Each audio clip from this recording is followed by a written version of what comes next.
Netcasts you love. From people you trust. This is Twit. Bandwidth for the Tech Guy is provided by Cachefly. CACHEFLY.com. Hi, this is Leo Laporte, and this is my Tech Guy podcast. This show originally aired on the Premier Networks on Sunday, October 8th, 2017. This is episode 1429. Enjoy.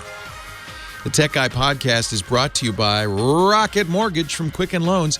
Home plays a big role in your life. That's why Quicken Loans created Rocket Mortgage.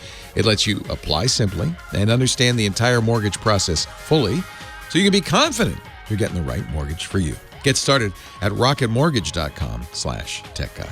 And by Fracture. Fracture is a photo decor company that prints your photos directly onto glass and gets delivered to your door ready to display right out of the box. Visit fracture.me and use the code TECH15 at checkout to get 15% off your first order. Well, hey, how are you today? Leo Laporte here, the Tech Guy, and time to talk tech, computers, and the internet, and home theater. We're going to talk about digital photography. Chris Marquardt will be joining us a little bit later. We'll talk about smartphones. There's sure a lot of them out there, and more to come soon. Smart watches. The fewer and fewer of those. I guess I could start. You know, it's funny, as I do the list every year, I have to change stuff. Like I used to say, and we'll talk about automotive GPS. No.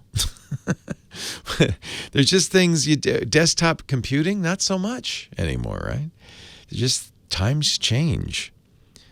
Anything that's got a chip in it, anything with technology, that's what we talk about. A lot of talk these days about the voice assistants, your Amazon Echo and your Google Home and your Cortana on Windows and Siri on Apple. That's kind of a big technology right now that just didn't even exist 5 years ago. We didn't talk about that very much. I guess it existed, but it wasn't anything to write home about. 8888 Ask Leo. That's the we don't talk about camcorders much either anymore. Video. I don't get video camera questions as much as I used to. 8888 Ask Leo. That's the phone number. If you're calling from the U.S. or Canada, that'll be toll free. But because it's a toll free number, 888-827-5536. You can use Skype out or anything that lets you call a phone. It shouldn't cost any money. Actually, in the U.S. now, you can use your Google Home or your Amazon Echo to call that number. 888-827-5536. Toll free. Let's see. Website, techguylabs.com. Techguylabs.com. That's a good place to go if you hear something. You hear me mention something and you're driving, you don't want to write down a link or, tell your co-pilot, hey, remember this. Remember that link. Remember that. Just remember this. All you have to remember is techguylabs.com. It'll all be there. It'll all be there.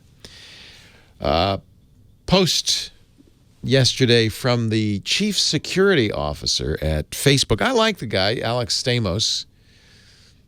Although I have to say, he was at Yahoo when it turns out 3 billion accounts were leaked. So he says, I didn't know anything about it. They refused. They didn't tell me. And as soon as I found out, I quit.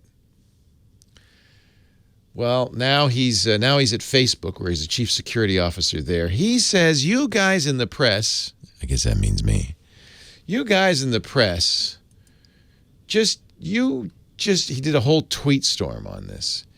You just don't understand how hard it is to Facebook and keep the bad guys out of there. You don't understand how hard that's hard. Hard. There's a real gap, he says, between academics and journalists in Silicon Valley. Oh, those of us on the ground there doing the hard work. I'm seeing, Stamos tweets, a ton of coverage of our recent issues.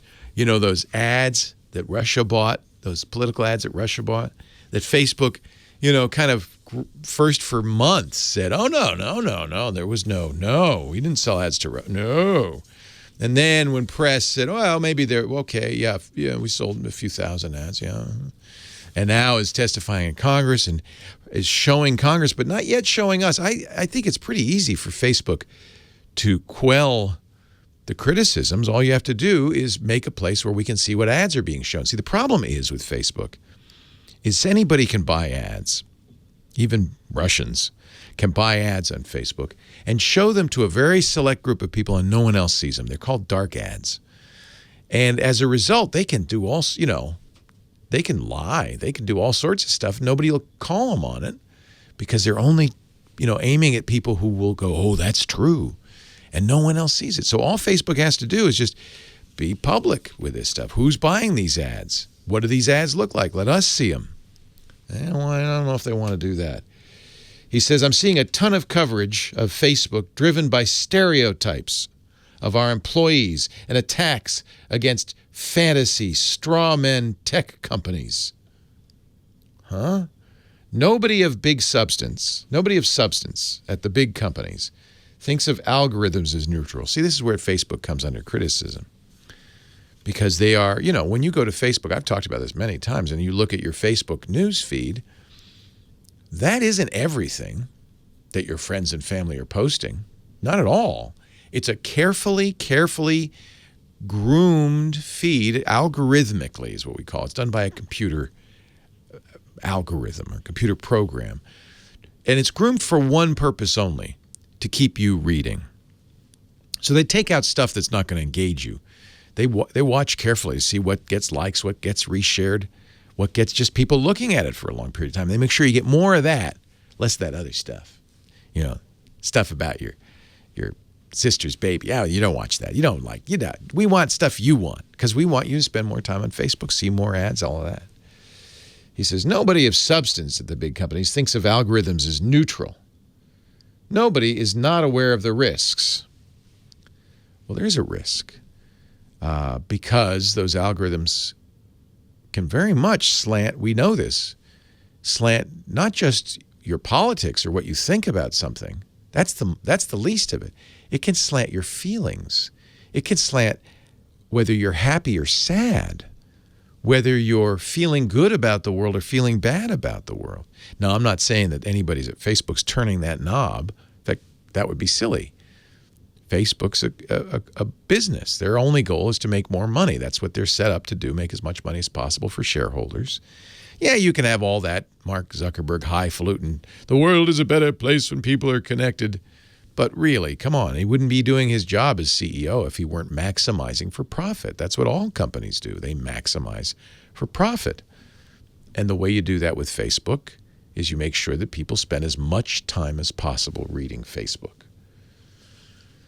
He says, and it goes on to say, an understanding of the risks of machine learning drives small c conservatism in solving some issues. I don't understand what he's talking about. Lots of journalists have celebrated academics who have made wild claims about how easy it is to spot fake news and propaganda. I'm not one of those people. I know it's very hard. I don't blame Facebook for not spotting and pulling down fake news. I don't blame them. First of all, fake news is in the eye of the beholder, isn't it? One person's fake news is one person's truth. And I don't know how a computer can decide the two. There's facts. You can always check facts, but even that's difficult because a lot of what you see on Facebook isn't factually based. It's opinion or feelings. So of course this is hard to do. And Alex, I hope you don't think I ever said it was easy and Facebook can easily fix this. I don't think they can. They can do something, though, to reassure all of us, and that is let us know who's buying ads, all of us, not just the people who are targeted, but everybody. Who's buying ads? You know that, Facebook. You do, because you take their money. And show us what those ads are. And then I know there'll be many, but people will be able to go through them and say, oh, look who's buying ads. Look who's, see, I'm not worried about Facebook slanting its feed. I'm worrying about foreign governments trying to influence us, our country and our politics by buying the feed, using the algorithm against us. Let the humans get involved. Don't you think? Anyway, that was the big story this week is Facebook saying, Russians did buy quite a few ads. Actually, they got and I don't think Facebook minds saying this. They only spent $100,000 at least so far. That's what we know, and they got some great results. It really worked well. Really worked well. Big lawsuit against Google saying, oh, what Google does. They said this about Microsoft in the 90s. What Google does is they say, hey, we're interested in your technology. Let's look at it. Sign this NDA. You look at it, and then they say, hey, we don't want to buy it. And then they make it themselves. There's a lawsuit claiming Google's a racketeer.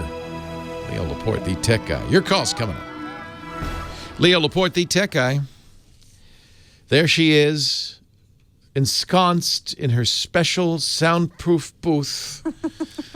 Kim Schaffer answering the phones. Hi, Kim. Good morning. You know, people don't know because this is radio and they can't see you, but we actually put you in a beautiful set with lighting, and behind you there is a AM transmitter from an old radio station in Sioux City, Iowa.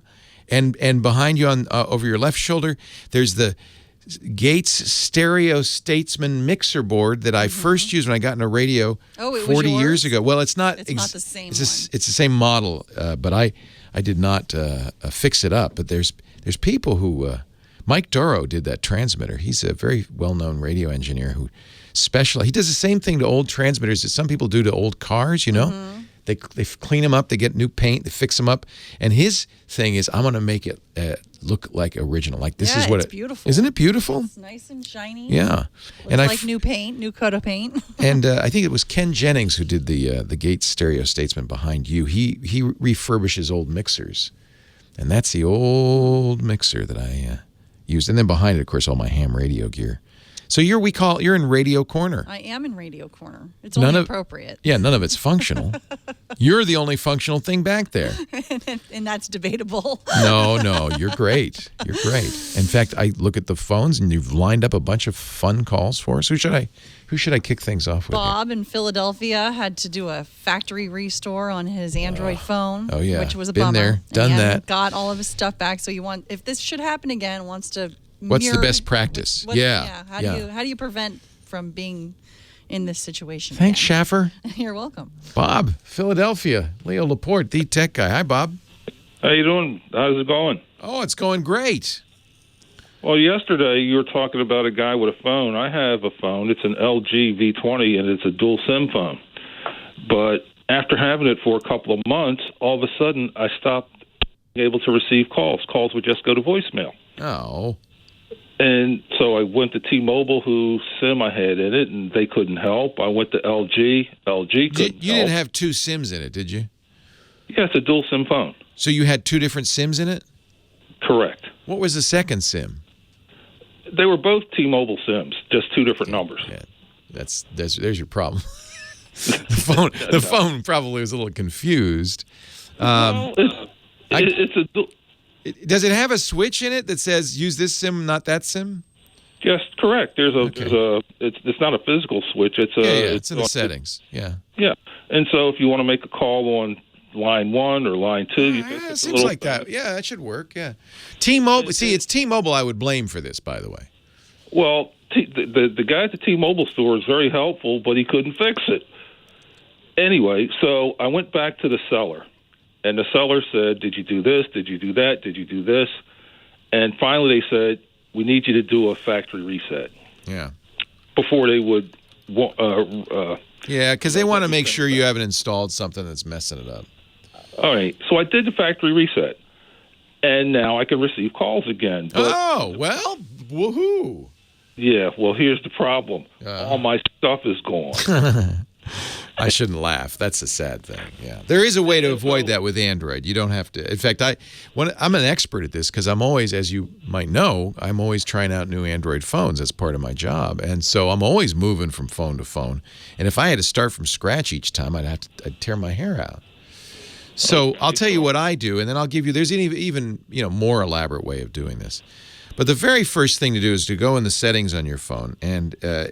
I don't know how much LG's modified. As you know, every manufacturer has their kind of unique way of doing settings. But it is it's in the backup and reset setting on a normal Android phone. LG might have put that somewhere. But if you look at backup and reset, you'll see at the top it says backup my data on. What that is that's Google. That's not LG. That's not T-Mobile. That's Google. In fact, you choose which backup account. And Google backs up a lot of the information on your phone, including passwords and so forth. Then you'll see a button that says automatic restore. And if you read it, it says when reinstalling an app, restore backed up settings and data. And then the other thing Google does is it remembers what apps you had installed. And when you set up the new phone, it'll say, oh, I can restore an old phone, and it'll give you the choices of various phones it's backed up. In this case, you'd say, well, I want the most recent backup from my V20. It will restore it. Now, it will re-download the apps. That's kind of what you want, because the apps, you want the latest version. But all the settings will be preserved. Now, if you're thinking about there's data that won't be preserved, that's the bulky data like photos, videos, music. And for all of those, you should use, the appropriate system to back them up. For instance, I use Google Photos. So every time I take a photo on my phone, it's backed up to Google Photos. And I don't even worry about whether I can get it back on my phone. They're all there. I mean, if that's how I look at them. Google Photos is I use that as my gallery, not the LG gallery. And then same thing with music. I mean, I don't know what music. Do you use a music system besides the music app that's on the phone? Do you use? No, I'm an old school guy. I have my own music, and yeah. So that you should have backed up to a computer. I presume you do, right? Well, I have all my data, so the data isn't the issue. Oh. So what I'm looking for is, like in the Windows world, I use a Cronus backup. Yeah, I understand. You want an image backup, but and I will give you that. But in general, that's what I do, and everything gets restored, and I'm happy and I'm good to go. The image backup, I think that will. It's not going to exactly do what a Cronus does. So in Windows, you back up an image file. Then if you can erase the drive and then just use the little restore program, and whoosh, it fills it up and it's identical. The closest thing to that is something called Helium. And that is a free app that's available in the Play Store. And it will back up locally, or you can use Dropbox or one of the other things, all the stuff. It doesn't do quite an image backup. I don't know of anything that does an image backup, but it gets very darn close to an image backup. And then the restore is simply a process of downloading the backup from Dropbox and putting it back. Because the issue is I have some applications on Android where the normal way you do it, you just save the data, install the app, and then push the data back and you can put it back in. But I have a couple of them where it doesn't work. And so they said, well, you didn't do it our way, so too bad. Well, that's annoying. In my experience has been that for most apps, but not all apps, you're right, the settings that are saved by Google are sufficient. But, there's things like my audiobook purveyor, Audible. I have to re-log in and I have to re-download the books. But Helium, the only negative on Helium is you need to be root. And on that old phone, that V20, you can easily get root. It's a little bit of a process. But any program that's going to do it right is going to need you to be root, because it can then access everything. You have to be the super user to access all the hidden folders and things like that. So root your phone, install Helium, and that's as close as you can get. Leo Laporte, the tech guy. Should point out that in this case, restoring it would have restored whatever was wrong with it. So not a desirable thing in general. That's why I don't really. I can get so close to done, and then just within say an hour, download the books I want or whatever, log into a few things. Oh, I thought Helium did require root. It says it requires root. Okay, Uncle Bick has a page. Let's put Uncle Bick's page in the show notes. Thank you, Uncle Bick. VicLoven.com/mobile device backup. Nice. So this is thank you, Uncle Bick, for that. Would you? What would you say is different from? Is there anything different from what I said here? Swiss Code Monkeys. Oh, AppBrain. Yeah, AppBrain. That's kind of out of date. I don't know if AppBrain's still around. Is it? My Backup Pro. You like that?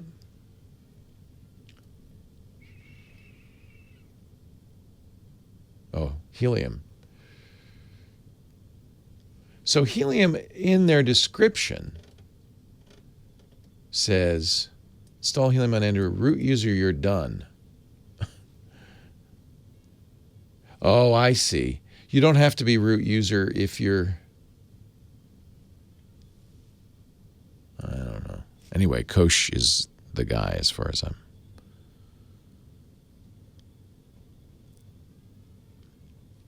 concerned. But we'll put a link. That's a good one. Thank you, Uncle Bick. We'll put a link to this article, which is a little old, I think. Is AppBrain still around? I feel like they were purchased or they went out of business. Swiss Code Monkeys. No, they're still here. I stopped using them a long time ago. It's not the Swiss Code Monkeys anymore. That's what happened.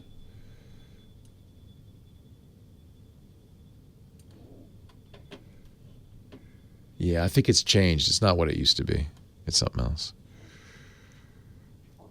Yeah. Yeah, I thought it did need root.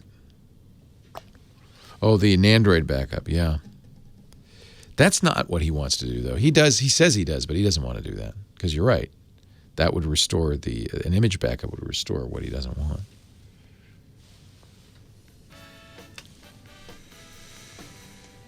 Ra-ta-ta-ta. Yes, you noticed I'm using the Essential phone. I'm kind of intrigued by how, because the Essential is bezel to bezel almost.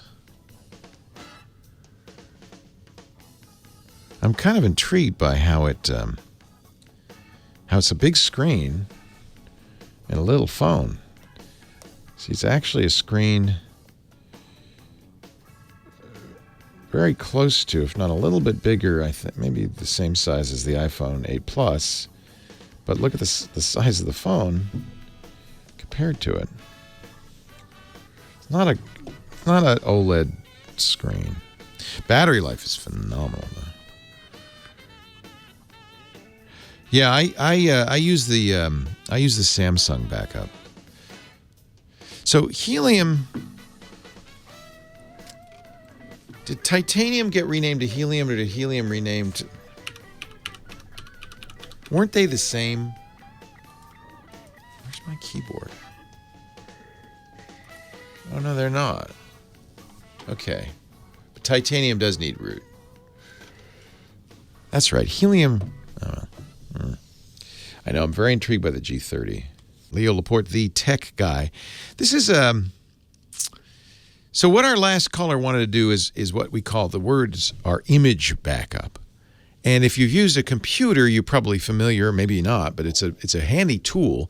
You're familiar with the idea of backing up the entire hard drive as it's like a freeze-dried package, as a single file, which can then be whipped back on the hard drive very quickly. There are lots of programs that do it. Originally, it was Norton Ghost, so sometimes people call this ghosting the hard drive. Norton is long. I don't think they can get Norton Ghost anymore, but there's lots of duplicate or similar programs, like, as the caller was talking about, Acronis True Image is very popular. That's a paid program. EaseUS has a disk cloner that's free. There's a Linux-based one that you can use on any hard drive called Clonezilla. And anybody in IT knows about this. The reason it started in IT with Norton Ghost is, if you have imagine you have 300 computers to set up, big pallet out front with 300 brand new IBM PCs to set up for your office. You don't want to have to go one by one and put a Windows disk in and the application disk. So what you do is, since they're all identical, is you make one computer all set up perfectly with all the programs and files and settings and business-specific tools, and then you make an image file, And then you merely have to install that image file on all the 299 other computers. So that saves you a lot of time. And that's why ghosting or disk imaging first came about. But it turns out it's a very handy adjunct. It's not your only part of your backup strategy. It's one part of a larger backup strategy, because an image backup is kind of a moment in time. The minute you use that computer and add another program or create a new document, it's not on the image, right? So you have to use an image is mostly used to get a computer set up quickly or get it back to a known state, maybe with no viruses, for instance, and then install any changes. That's why you might need a secondary backup program. And of course, don't forget off-site backup and all of that. But imaging is great. I'm not sure so I don't know if it migrates to the phone as well as our caller thought. He wanted to do that to his phone. Had he done that to his phone, by the way, he would have restored the problem he erased it for in the first place, because it puts it back identically. And so for the most part, on both iOS and Android, iOS has a built-in kind of restore feature. When you get a new iPhone, you connect your old iPhone to iTunes, or you could do it through the cloud wirelessly, but it's a little slower. And you make an image, in effect, of that phone. In fact, Apple even lets you save passwords and all your secret stuff, as long as you password protect that backup, to your Mac and then or PC. And then when you get the new phone, you plug it in, and it says, oh, you got a new phone. Do you want to restore the contents of your previous phone? And it does that. Some things still have to be downloaded. Apps, I think, at least in my experience, have to be re-downloaded, things like that. But again, that makes sense. There are similar tools. If you have a Samsung phone, Samsung has a backup system. Google has a backup system. So similar tools for Android. But I think wisely, they don't try to restore every bit of the system. They try to get all your settings back for all your apps, all your passwords back, and then let you re-download the apps. In his case, I would guess it's an app that was causing the problem. So it was good advice from the repair people who said, well, before we're going to look at this, you really should wipe the phone. And that fixed it, didn't it? That fixed it. I don't think this is, admittedly, a smartphone is a computer, right? Of course it is. But these smartphone operating systems, iOS and Android, are much more recent than Windows and Mac OS. And they've been designed differently for a different situation. So not everything that you do on a desktop computer applies. And I think image backup is a good example. You probably don't want to run an antivirus on a mobile device either, although you might say, gosh, this is the riskiest thing I've got. It's always on the internet. All my stuff is on here. But an antivirus is not going to have the same capabilities on a mobile operating system, because mobile operating systems, being newer, are designed with security in mind. And they won't let any individual program have the run of the place. They just won't. They said, no, you can't see that. You can't touch that. That's not yours. That's more secure, but it also inhibits antivirus programs. While I was on vacation, I know a lot of you like this program, CCleaner, from Piriform. A lot of you, every time we talk about problems, especially on Windows, people will bring this up in the chat room and on the website. And I've always said, well, I was right. I'm nervous about this. And it's the same reason I'm nervous about all security software. It operates at such a low level that it's a prime target for bad guys. So for months, hackers were hiding malware in CCleaner. Millions of people downloaded it. The legitimate signed version of CCleaner, being distributed by Avast, I guess, did Avast buy it? Contained a multi-stage malware payload that rode on top of the installer. According to Avast, CCleaner has been installed more than 2 billion times. 2.27 million people were affected by the attack. And Avast Piriform, I guess Avast bought Piriform. Avast Piriform says they think they were able to prevent it from harming computers. The word think worries me. This is the quote. Piriform believes that those users are safe now. My problem all along with all this security stuff is in order for it to work, it has to really have low-level access to your system. That is a recipe for disaster. If there's something wrong with it, if it's got a bug in it, or if somebody gets a hold of it and puts stuff in it, it's a disaster. You know what my rule is now, by the way? New rule for it applies to computers and phones and any computing device. Install the least amount of things you need. Don't just, and I know, get a new computer, first thing you do is you start downloading stuff, I'm going to install everything. No, stop. Every program you install has the potential of opening a hole in your computer. Now, it's inevitable. You got to do it, right? Because you need software on your computer, but download as little as possible. And for the most part, if you can, stick with big companies if you download it. Stick with Microsoft and Apple and Google. The less you have on your computer, the better. Install it, and that includes phones. Don't just go wildly installing applications. I know I'm guilty of that. I have hundreds of apps on my smartphone. That's a mistake. Install as little as possible. And you'll be actually safer, believe it or not. Bill in Palm Springs is next. Hi, Bill. Leo Laporte, the tech guy. Hey, good morning, Leo. Hope you could give me some help with my new iPhone 8. Yay! Congratulations. Well, thank you, I think. The phone will usually not be able to recharge when I am using a navigation app as I drive. Oh, yeah, that's merely that the charger isn't providing enough juice to compensate for the amount of juice the nav app is drinking. But you can get a better charger because there's definitely enough wattage coming out of your cigarette. Are you using a cigarette lighter charger? Yes, I am. Yeah. There's certainly enough wattage. So what you want to do is look for a charger that has higher wattage. Are we talking USB-C power delivery? Yeah, so all USB power, not C necessarily, all USB power is 5 volts. But what can vary among chargers is how many amps. And as you remember from your ham radio exam, power equals volts times amps. Wattage equals volts times amps. So look for a higher amp charger. Find the highest you can. That will power your phone while you're using Waze. Leo Laporte, the tech guy. Yeah, they sell like chargers that are like 0.5 amps. And that's going to give you I'm using 2.5 watts, which isn't going to charge your phone fast enough.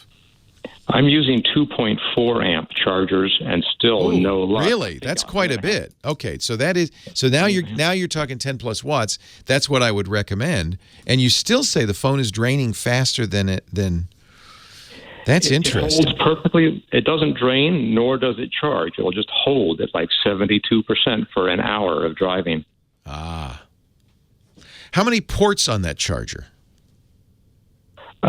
There's 2, but I'm only using 1 at a time. So some chargers, not all, some chargers will put all 11 watts into that one port. Some will divide them. So you may not be getting, in fact, the 11 watts you think you're getting, or the 12 watts you think you're getting. You might be getting half that.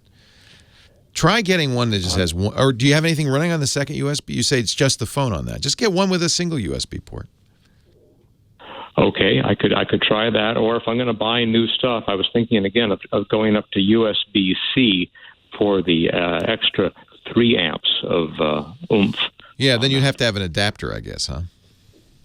Well, they're selling them now with the USB-C to Lightning cord, a dedicated. Oh yeah, of course. Cord. In fact, I have that cord because that's exactly our recommendation for fast charging on an iPad is to get the larger 29-watt USB-C charger and then get an adapter. So I'm not looking for charging speed. I'm just looking for charging. Yeah, you just want to gain. Can you recommend any manufacturers of cigarette lighter adapters for USB-C? Anker, Anker. Mm-hmm. They're the best, and I'm going to put a link in the show notes to the Anker page. And they have 24-watt chargers that should probably, I would think. Now, it may be there are other factors keeping that iPhone from gaining. Make sure it's not hot. It might not charge if it's warm in the sun. Okay. So keep it cool. Somebody's saying mount it in front of an air conditioning vent. That's not a bad idea. Yeah. But look at the Anker chargers. Those are by far the highest quality, and I think they're among the highest wattage. A 24-watt Anchor charger. If you do not gain with a 24-watt charger, then you have to look at something else. Okay, fair enough. That makes perfect sense to me. Okay, I'm going to go down that road literally and see if I can get this thing charging up, because I do use it for navigation on and off road. And and if the higher watt charger doesn't work, then you might want to look at the phone itself, and there's a battery graph in there, and see if there's other things draining it. And it maybe there is a malfunction in the iPhone, and if that's the case, you can easily bring it to Apple and say, hey. They also try a different cable. Sometimes the cable is, make sure you're using an Apple cable or an MFI made for iPhone cable. Okay, I'll double check on that as well. Sure. And because my old iPhone was a 5S, and it had no problem charging and running navigation, but it was a smaller screen, wasn't it? Exactly. It's not draining as much. Less power. Yeah. One of the reasons I took Facebook off my phone is that's a notorious power drain, and so. And it may be, as you may know, one of the reasons we don't talk about battery life too specifically is because it depends on your area. If you live in an area where the cell signal comes and goes or is marginal, your phone has to work harder, and that may be draining the battery because you're downloading maps as you go. So you may have experienced greater drain in the particular area that you drive than I might here. That's a real variable. Phones work the radio on the phone is a big drain. Yeah, good point, because sometimes I am able to charge, most of the time not. So that would help explain it. Yeah, it might be related to that. Hey, thanks for the call. Got to run. Leo Laporte, the tech guy, ended up recommending for our last caller chargers from Anker, A-N-K-E-R. I love Anker's stuff. It's a Chinese company. They're trying to be the kind of the Apple of accessories. And they do a nice packaging job. They make really quality stuff, and they make car chargers for the cigarette lighter that go up to 24 watts. They go up to a lot of wattage. So, however, that's only one of the factors that determines how fast your phone charges. If your phone's hot, the circuitry in the phone may keep it from charging. It may slow down charging. The modern smartphones have very sophisticated circuitry to protect the battery. Heat is bad for lithium-ion batteries, and if it's a hot condition, sitting on a dashboard in the sun in your car, sometimes the phone will actually shut down, but it's certainly the charger, and this charger circuitry is going to do its best to protect the battery. That may mean slowing down charging, trickle charging, when it's warm. That's something to be aware of. And you may also have other drains.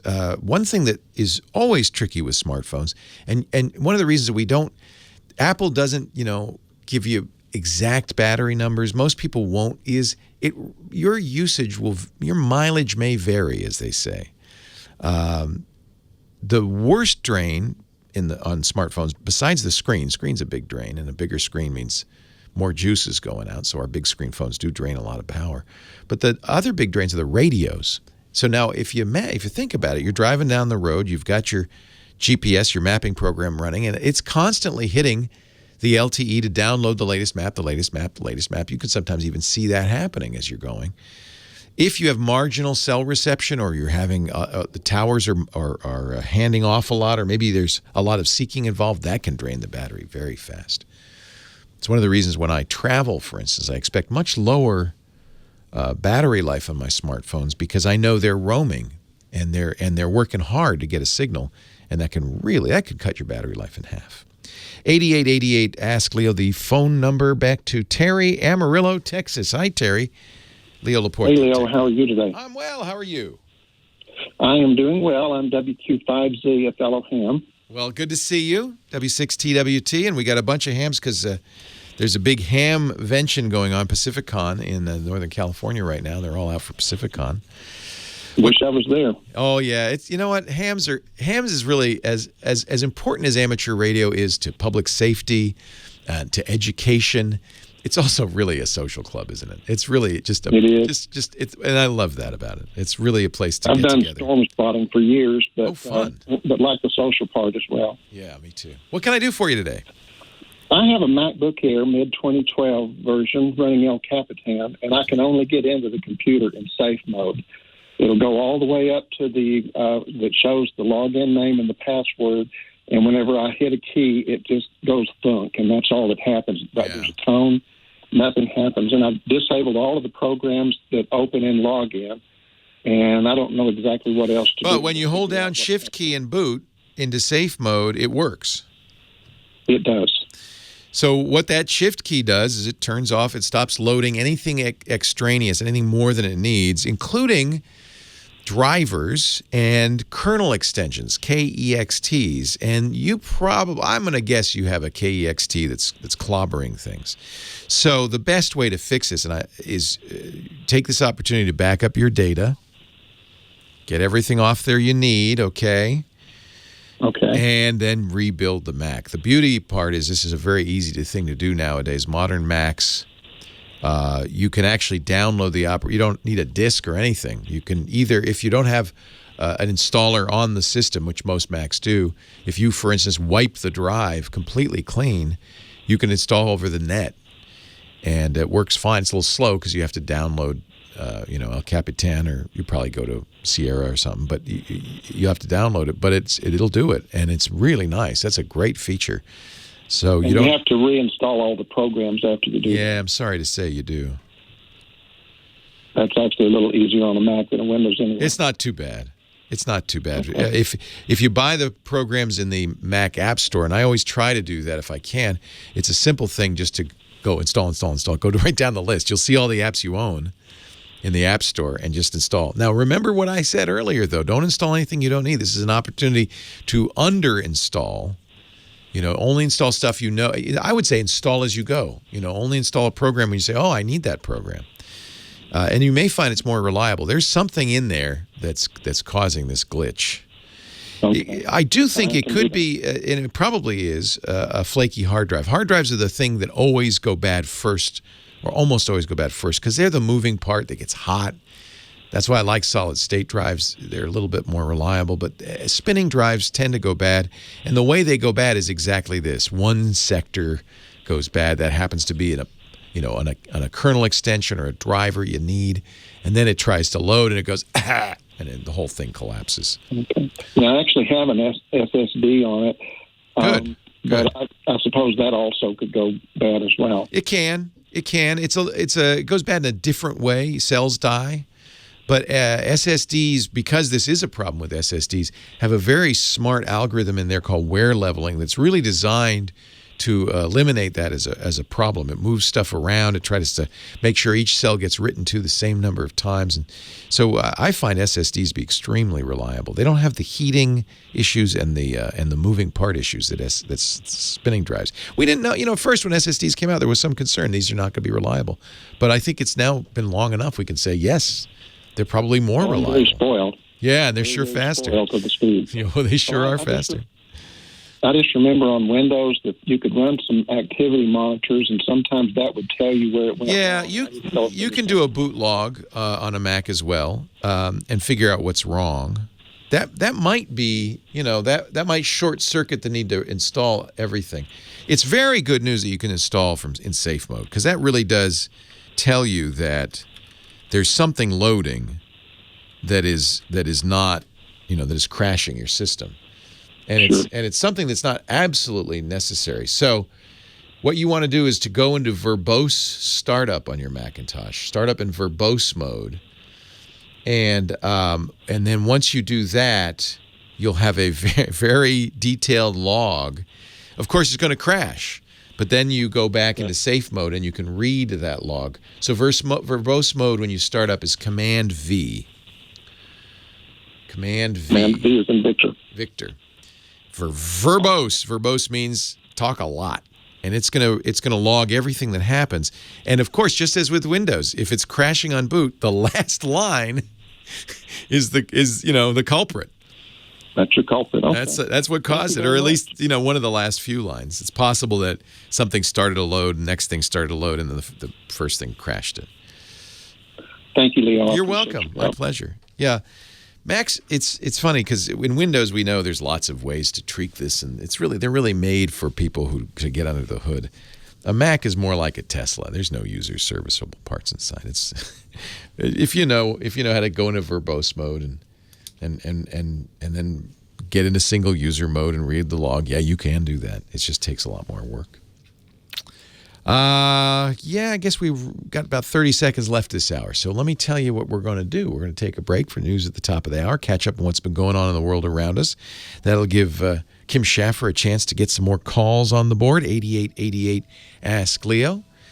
Give our musical director, Michael Cozio, a chance to go get a cup of coffee, and we'll be back with more of your calls, 888-827-5536. And don't forget the website. If you hear something, we've been putting links up all hour, lots of links, at techguylabs.com. Our show today brought to you by those good folks at Quicken Loans, who do a nice thing, a mitzvah, as they say, for all the people, all the geeks watching, who don't want to get a home loan by going to a bank, who don't want to have to go through papers in their attic or call and get their pay stubs. They just want it to be fast and easy. Quicken Loans has created Rocket Mortgage just for those types. In other words, you and me. Rocket Mortgage allows you to do it all online. It takes minutes to get loan approval, whether you're buying a house or refinancing.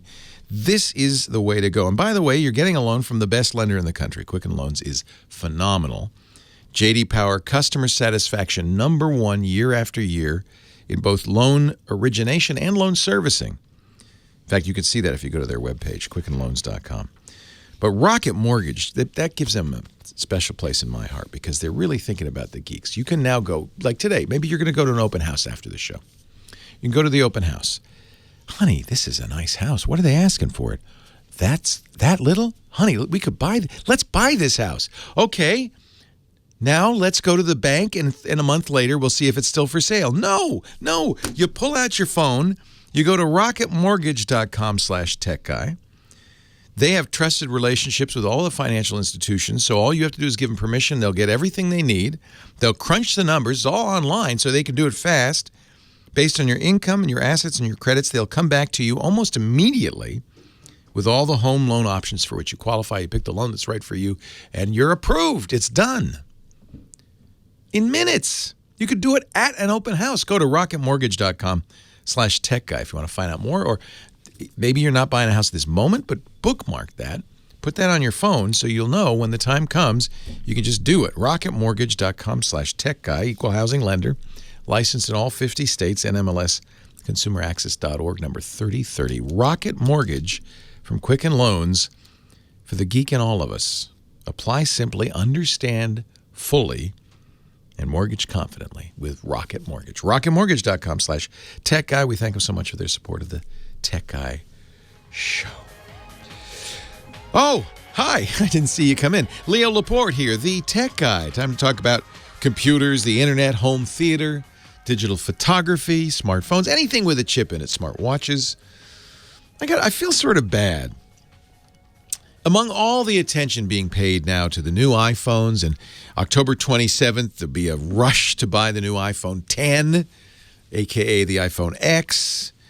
That will be available to buy in the Apple Store at midnight, October 27th, midnight Pacific time. Of course, I'll be getting up in the middle of the night and press and refresh 100 times trying to get in there. I think it'll be very hard to buy. If you do manage to get it, the soonest you can have it delivered is November 3rd. Of course, we've got the new iPhone 8, which is really just a small, and I mean small, improvement on the iPhone 7. If you have an iPhone 7 or 7 Plus, I wouldn't feel any rush to get an iPhone 8. Although I feel like nowadays, really, people buy iPhones not because there's two reasons people buy iPhones. They want the latest technology, right? So you'd buy a new one for that. Or the status symbol of owning the latest technology. And I think the tide has turned. It's really more of a status symbol more than anything else. Google announced its new phones this week. They've got a Pixel 2 and a Pixel XL2. Kind of different phones manufactured by different companies. HTC made the Pixel 2. LG makes the Pixel XL2. It's a bigger phone, no bezels. Same guts, same Snapdragon chip inside and all of that, but they'll look very different. I feel bad for this phone. I'm holding up the cutest little phone. It's like a 5-inch phone with a 5.5-inch screen. And it was made by the guy who invented Android. So his name is Andy Rubin, and he created the company Android, sold it to Google, ran Android at Google for some time, left Google, and started a company called Essential, and made this phone, it's kind of interesting. It's a ceramic and titanium phone. It's very small, but the screen fills the front of it almost entirely. It's a nice little phone. The early reviewers, Essential made a couple of mistakes. One was that they gave pre-production units to early reviewers. And there were some early problems. For instance, the camera, and I had this problem when I first got the phone. I did not get a pre-production. It's my policy to buy the phone just like you would. So I'll get the phone you'll get if you buy it. So I bought it and got it when it first came out about a month ago, I think. The camera would crash it. It was very slow to launch and would crash it. But they've updated this phone a number of times. But those early bad reviews, I think, killed the phone. We're learning now, it's an exclusive with Sprint. You can get an unlocked version from Essential or get it at your Sprint store. That Sprint's only sold 5,000 of these phones. You know, an iPhone will sell 50 million a quarter. You know, an iPhone typically sells 10 to 20 million a month. A month along, this phone sold 5,000 units, and I feel sad because it's kind of a nice phone in a lot of respects. It's a pretty little thing, but and it's Android, and it's kind of clean, pure Android, but just shows you can. This is a tough business. I don't know how many millions of dollars went in developing this and manufacturing this. They probably have a warehouse full of tens of thousands, if not hundreds of thousands of phones just sitting there. They'll never sell them. But the funny thing is, now that they've fixed the camera and you know it's more mature and they've put some updates out, I really like it. There's one thing wrong with it, and it's going to be the problem with all the new phones. No headphone jack. What is wrong with people? Why? Apple started this. They weren't the first, but they really were the first big phone to not have a headphone jack in the iPhone 7. The new iPhones don't have headphone jacks. Now the new Google phones don't have headphone jacks. Why? Come on. Come on, what's wrong with a headphone jack? I can't think of any. Fortunately, Samsung still puts out headphone jacks. So their Note 8, which is also a lovely phone, really nice, has a headphone jack. I don't know. This phone, this Essential phone is nice because it's tiny compared to the giant Note 8 or the iPhone 8 or the new iPhone 10. It's tiny. Put it right in your pocket. And yet it has a giant screen and no headphone jack. I feel bad. This is what happens. 8888 Ask Leo at the tech world. It's cruel. Richard in Los Angeles. Leo Laporte, the tech guy. Hi, Leo. How are you? I'm good. How are you? Pretty good, but I'm having a major problem. I have been accessing the BBC TV guide for literally years. As of Thursday, it loads extremely slowly, and when I try to move from one time segment to another, it doesn't work, or again, it works very slowly. It works fine on my desktop, but on my laptop, it's a disaster. Well, let me ask, the BBC, the British Broadcasting Company? The very one. And the guide, are you getting the guide through the iPlayer? Where are you getting the guide? Hang on, I'm just looking at it. Yes, the iPlayer. The iPlayer. So that's a program BBC put out that you're not supposed to be able to use at all in the U.S. We won't tell you how I do it. Okay? Okay. And that's been working fine. And yeah. I even when I don't use that app and try to load it, it doesn't load properly. It takes a long time. So here's the deal. The iPlayer was created for people in the UK who pay television license fees. The BBC, I guess reasonably, says, well, we don't want people who aren't paying their license fees to be able to access the iPlayer. So internationally, we won't let it be used. And the iPlayer checks to see if you're in the UK or not. You're using, you don't have to tell me, but I can guess, what's called a VPN. Yes, sir. A virtual private network, which has, it's kind of a clever system. You log into the VPN, their server's in the UK. So to the BBC, you appear to be in the UK. And they go, oh, well, go ahead, use the iPlayer. But there are a couple of problems with this. One is you're using a VPN, and that's slow. There is an overhead layer using a VPN. You've been able to stream video, and it looks okay and everything? Oh, endlessly. I've been doing it for about 5 or 6 years. I would check. I'm not going to ask you who you use. Okay. TunnelBear is a very popular one for this purpose.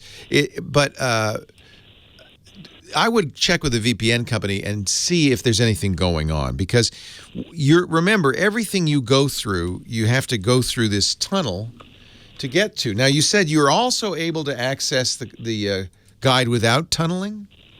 Oh, yeah. On my desktop, I get it instantaneously. All right. On my laptop, I started a call. When I called you, it probably took 20 minutes into your show before the guide actually loaded. Yeah. So I did the same thing. I went to bbc.co.uk/player/guide, and the guide loaded real fast for me.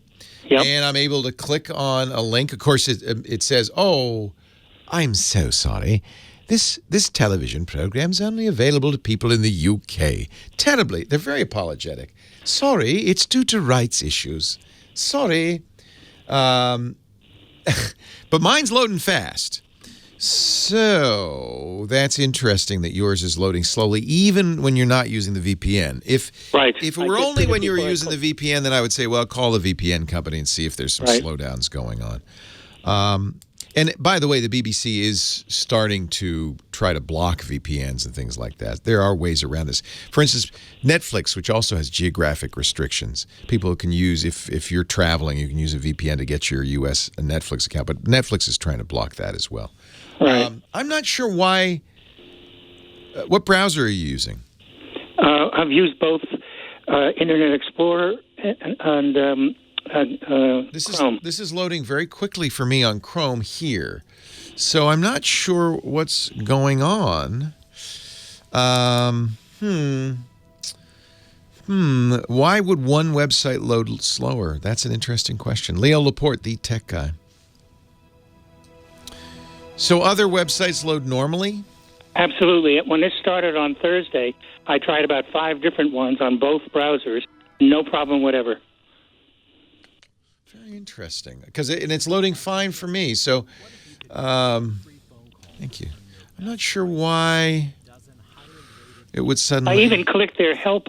There's a help link at the bottom of the page somewhere. I forgot where I saw it. Yeah. That doesn't do anything. It doesn't load. I do that when I got on the phone with you. What is the So BBC's doing something, but what are they doing? Really? But on this particular, I only have two computers, so I can't test this on yet a third one, or right. at least but two different computers. Now, one third test you could do is to take one of the laptop out and go on somebody else's network and see if it loads slowly there too. Oh, you mean? Oh, I see. Okay, I can try that. That would be worth testing, because that would, if it does load normally, that would isolate it to your network. If it loads slowly, then it would isolate it to your account or your system. My guess is it would load quickly on somebody else's network. So, well, but the desktop is on the same network. That's what I'm saying. Because you're on the same network, both the desktop and the laptop are having problems. But if you took the laptop somewhere else and it loaded fast, then you would say, something's going on. I'm sorry, I'm confused. It's loading perfectly on the desktop. Oh, it does load all right in the desktop. I'm sorry, I misunderstood. No, I didn't. Oh, it's only on the laptop that it loads. Only on the laptop. And I've used it, and I said I've been using this for years. And then Thursday, when I wanted to watch a thing called Question Time, which you may know, love Question Time. Time. And then I said, well, okay, it's a glitch. I'll try it tomorrow, meaning Friday. Didn't work then, and it hasn't worked this morning when I've been waiting to talk with you. So something's going on with your laptop. Yep. It's weird that it would only affect one site.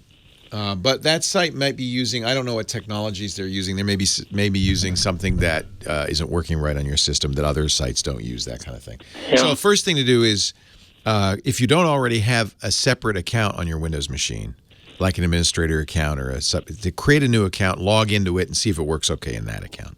Okay. What that does is it isolates it to your profile. And then resetting the browser might fix it. It's interesting that both IE and Chrome have the same problem. Yeah, because at first I thought it was Chrome, because Right. that's the one I use almost exclusively. Yeah. But when I tried it on IE, the exact same experience. Is It'll the load. desktop wired and the laptop Wi-Fi? The Or are they both Wi-Fi? laptop is Wi-Fi. Okay, so maybe it's the Wi-Fi. Yeah, I don't know. That's interesting. One other way to test this would be to wire your laptop to your router and see if it's better. That I'll definitely try. Sure, it's not hard to do here. I'm just thinking. Basically, you get the gist of the troubleshooting is to eliminate possibilities and see if it gets better. And slowly narrow it down to kind of what's going on. You might just. One thing you can do is reset the browser. You'll lose all your bookmarks and everything, but you can reset the browser. Do it with IE because you probably don't use that much, and see if that fixes it. And I'm wondering if you don't need a VPN to access the guide in the browser, so that's not it. Yeah, I doubt that the VPN. I doubt the VPN. Maybe you've been blacklisted. I don't know. Your IP well, as I said, I loaded this first before I called you just to anticipate what you were suggesting. No VPN, just straight out loading the program, and it might have taken 20 minutes just to get the guide. Oh yeah, there's something wrong with it. Yeah, because I did the same thing here, and it's fast. So it's almost instantaneous. It's unique to that computer. I'm not sure exactly what's going on. I got to run, unfortunately, but there's some troubleshooting tips. Leo Laporte, the tech guy, 8888 Ask Leo, the phone number. Manesh, Riverside, California. Leo Laporte here. Hi, Manesh. Hey, Leo, how are you? I'm well. How are you? Okay, long-time listener, watcher, 20 years. Wow, that is a long time. Thank you. I appreciate it. From the Tech TV days, I guess. The 20th anniversary is coming up. You already answered my second question, which was about I was going to look for a wireless Bluetooth speaker without a power cord, but then I looked up Anchor, which you just mentioned. They make a very nice one, yeah. I use the Fugu, F-U-G-U.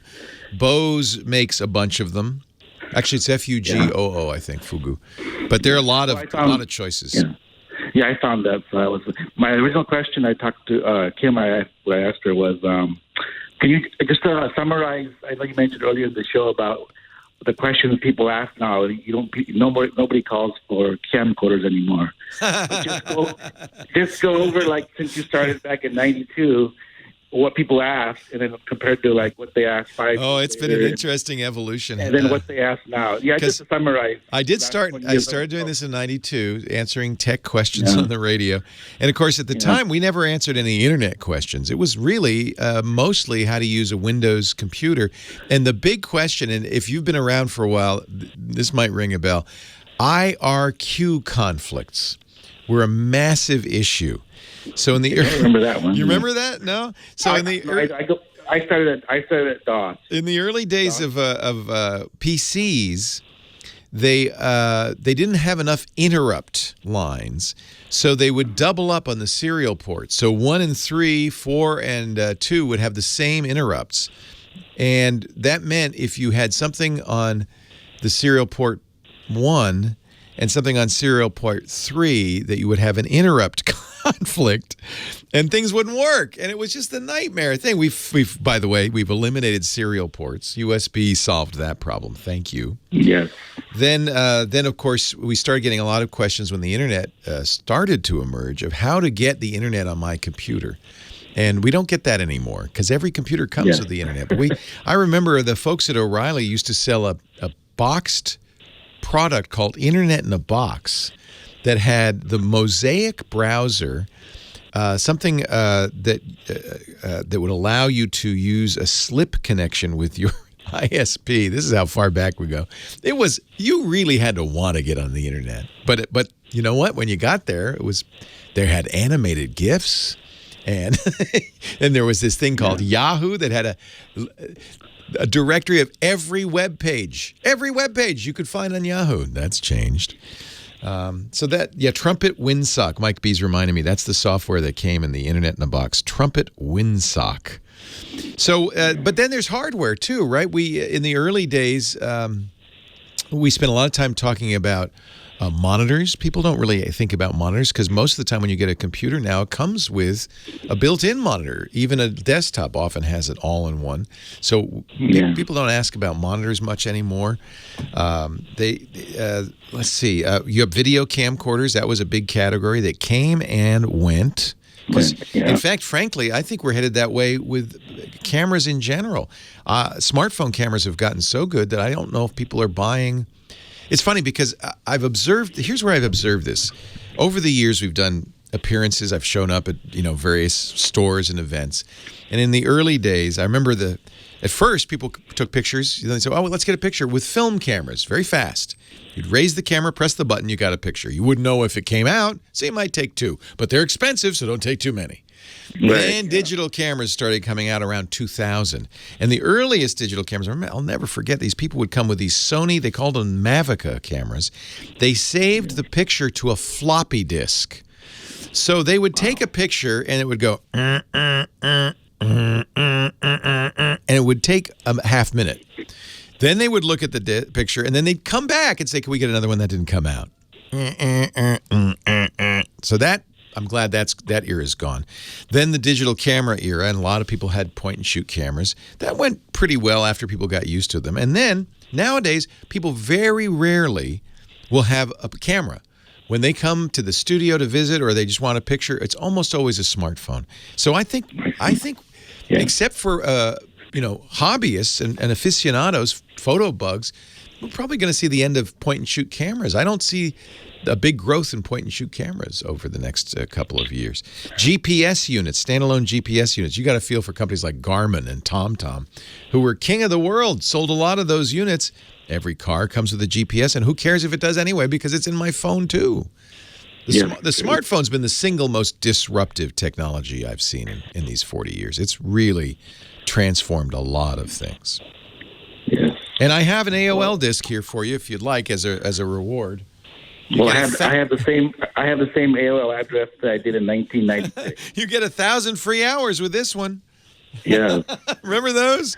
AOL. You get those. The AOL disc used to come in the mail every day. They make great coasters. Hey, great question. It's fun to. My first time calling. I actually got this, so thank you, Ken. Manesh, what's your favorite technology like zip disks that isn't around anymore? Is there one that you? iOmega zip disks. Remember those? Yeah. And when that died, it died fast. There's still people around who have backups on zip disks. You can't do anything with it. It didn't last very long. Yeah. No. Yeah. That's for me. It's part of the fun of this job. Is it's constantly changing, but it can be frustrating too.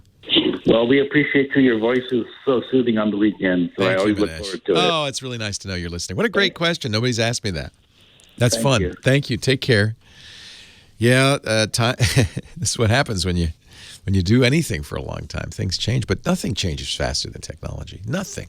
I was talking with my wife today. She was doing a genetic test. I mean, you spit in a vial, you mail it in, and they do a genetic analysis on you. And I'm thinking this is like science fiction. But this ain't anything yet. Get ready because we've been through the information revolution. It's starting to slow down a little bit now, right? The processors aren't getting much faster. Phones aren't getting much faster. But there's another revolution, a biological revolution that's coming that is going to, I think, make the information revolution pale. There is a technology out right now, and it's getting perfected, called CRISPR, CRISPR. This was a huge breakthrough in genetic engineering.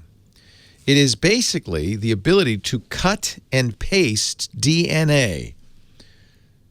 Just like you do in a computer. You take a DNA, you snip a little sequence out, you paste it into another DNA.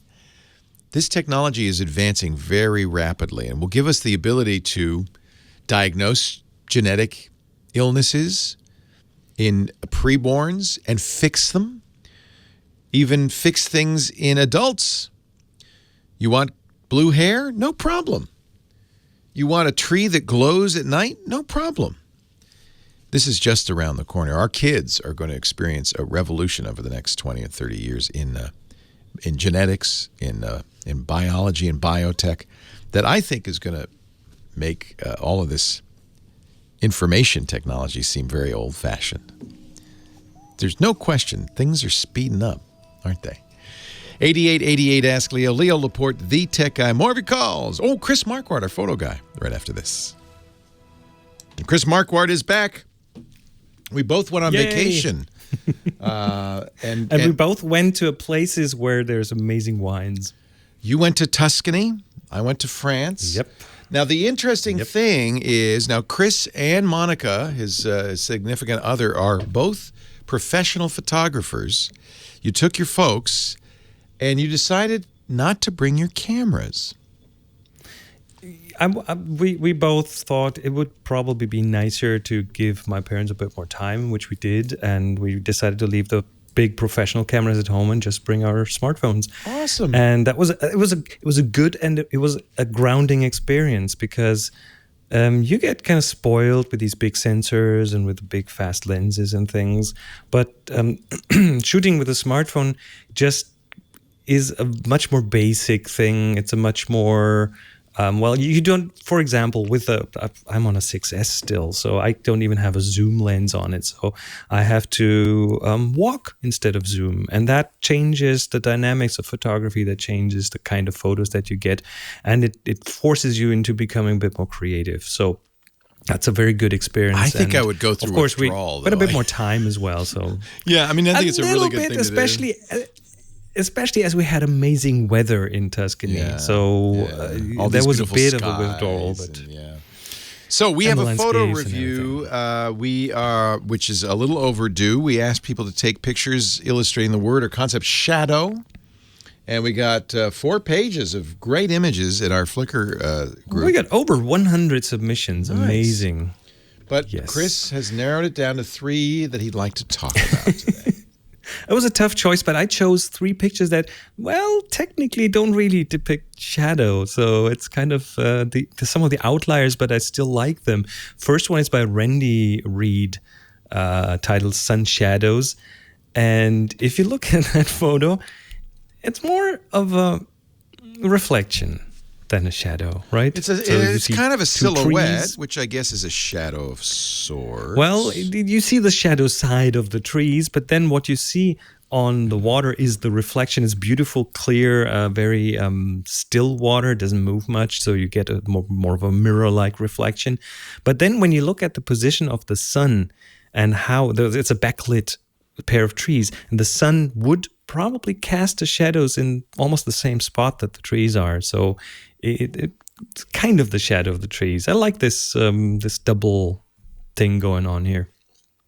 So that's the first one. Second picture that I chose, again,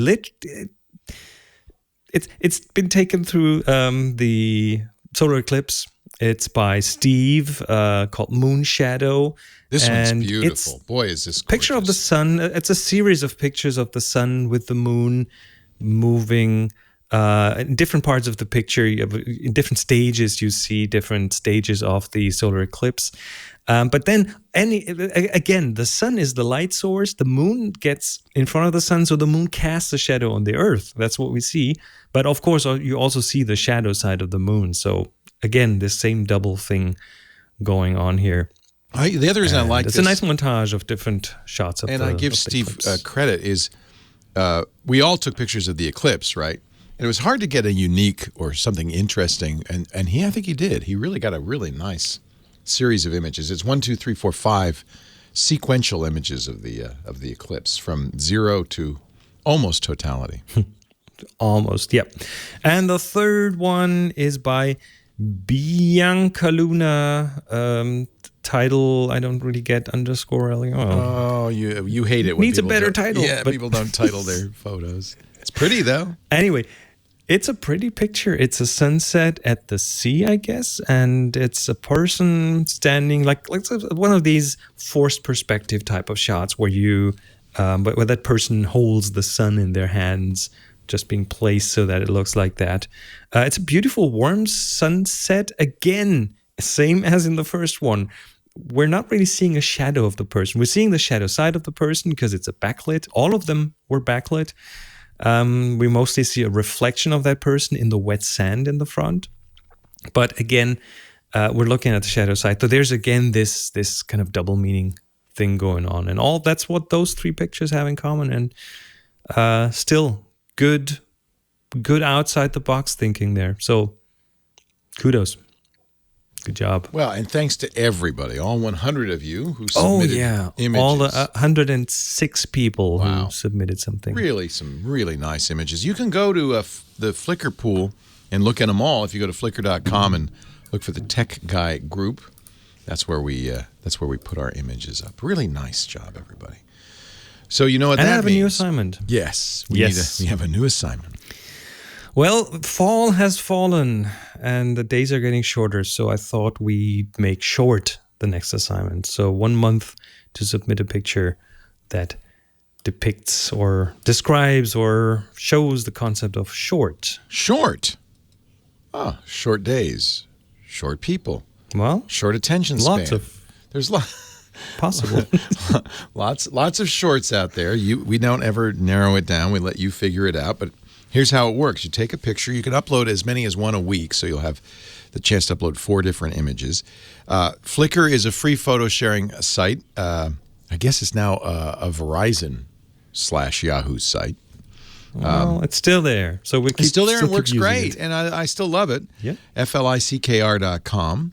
And if you don't have a password, just use somebody else's, because I guess everybody's is available now. Inside Flickr Yahoo joke. But when you upload the picture to Flickr, tag it with the word short, and then submit it to the Tech Guy group. You need to join the Tech Guy group. All of this is free, by the way. There's no charge.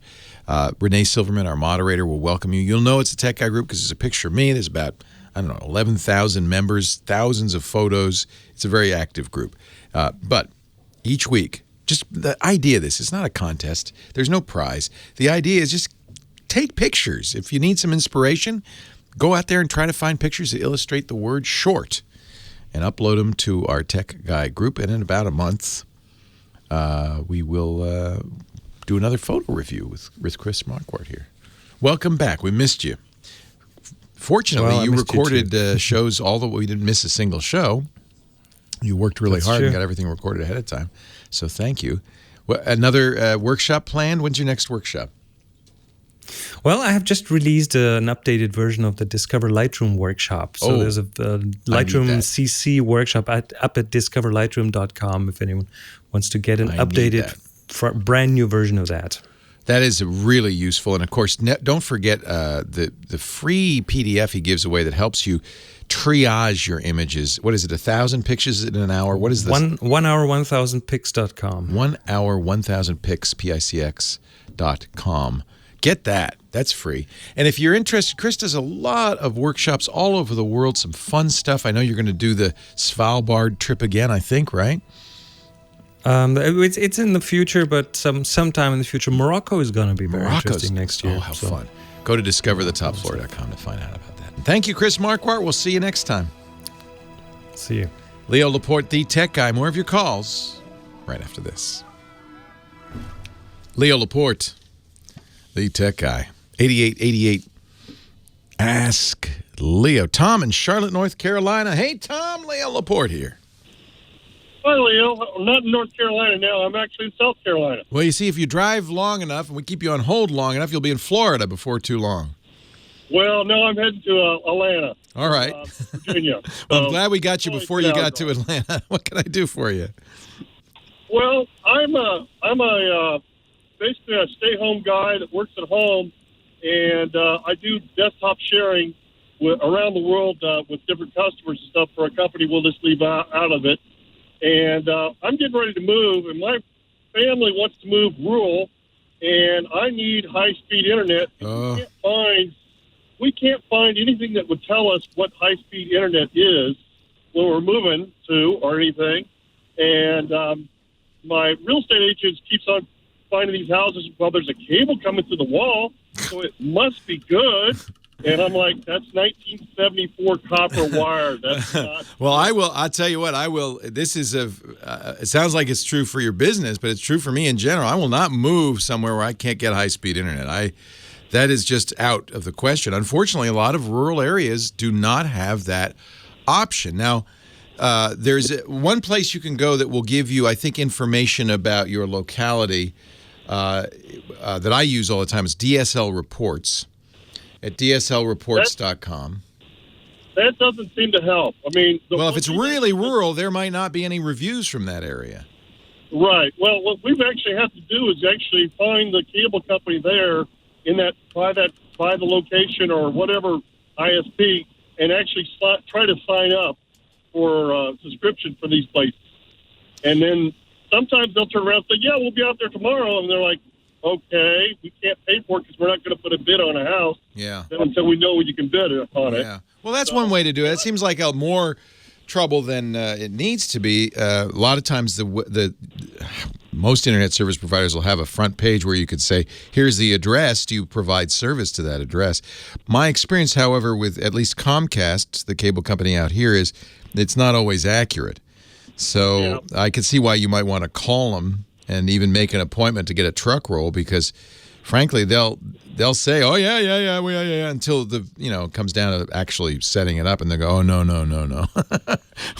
Well, we've gone down to the point where I found fiber optics going along the road, and we started following the fiber optics and ended up in the front door of a nuclear power plant. Whoa!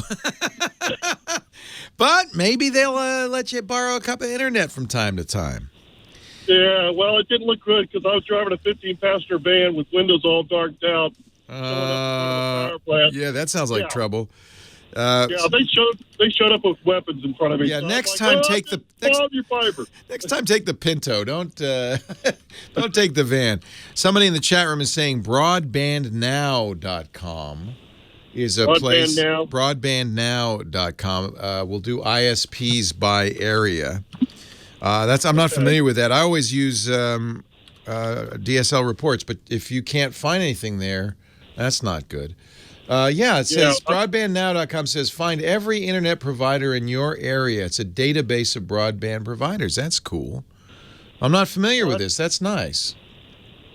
Now, one of the things they're going to mention on this is satellite, and that's always an option for you. As long as you can get a view of the southern sky. There's companies like Wild Blue, HughesNet, DirecTV's HughesNet, and others, Dish. Satellite tends to be expensive, high latency, and often low bandwidth caps. So that's something to be aware of. But in many rural areas, that's the best you can get. If they've got cable and your cable provider out there provides cable internet, that usually does pretty well. DSL has one flaw that makes it difficult in rural areas. The farther you are away from the central office, the worse the DSL gets, the speeds get. And past about 2 miles, it doesn't work at all. So rural areas usually don't get very good DSL. Your cable or maybe microwave wireless internet service provider might be your best bet, depending on how rural it is. Right. I've been looking at that, and satellite is out of the question. For what you do, I think the latency would probably be an issue because your desktop sharing is going to be difficult if it moves, a second or two behind what's actuto happening. This broadband now looks really good. I want to thank the chat room for coming up with that. I haven't seen this before, but it looks pretty good. I have to deal with latency with when I hook up to like China or India or Poland and all those different places. So, but I can't have the latency on my side. My company just basically said I can't go anywhere without internet. Yeah. Well, that at least you can tell your wife we can't move here because I won't have a job. Yeah, but that's tying us up really hard because I've got children that want to start raising animals and stuff like that. Well, come to Petaluma. We got the best of both worlds. I have 10 gigabit fiber into our offices here from SonicNet, and there's cows right outside our door. Yeah, but cows, pigs, chickens. We got Future Farmers of America out here. We got 4-H. I think you'd do all right. Yeah, cost of living's a little bit different, too. It's a little high, yeah. You pay the price for raising pigs.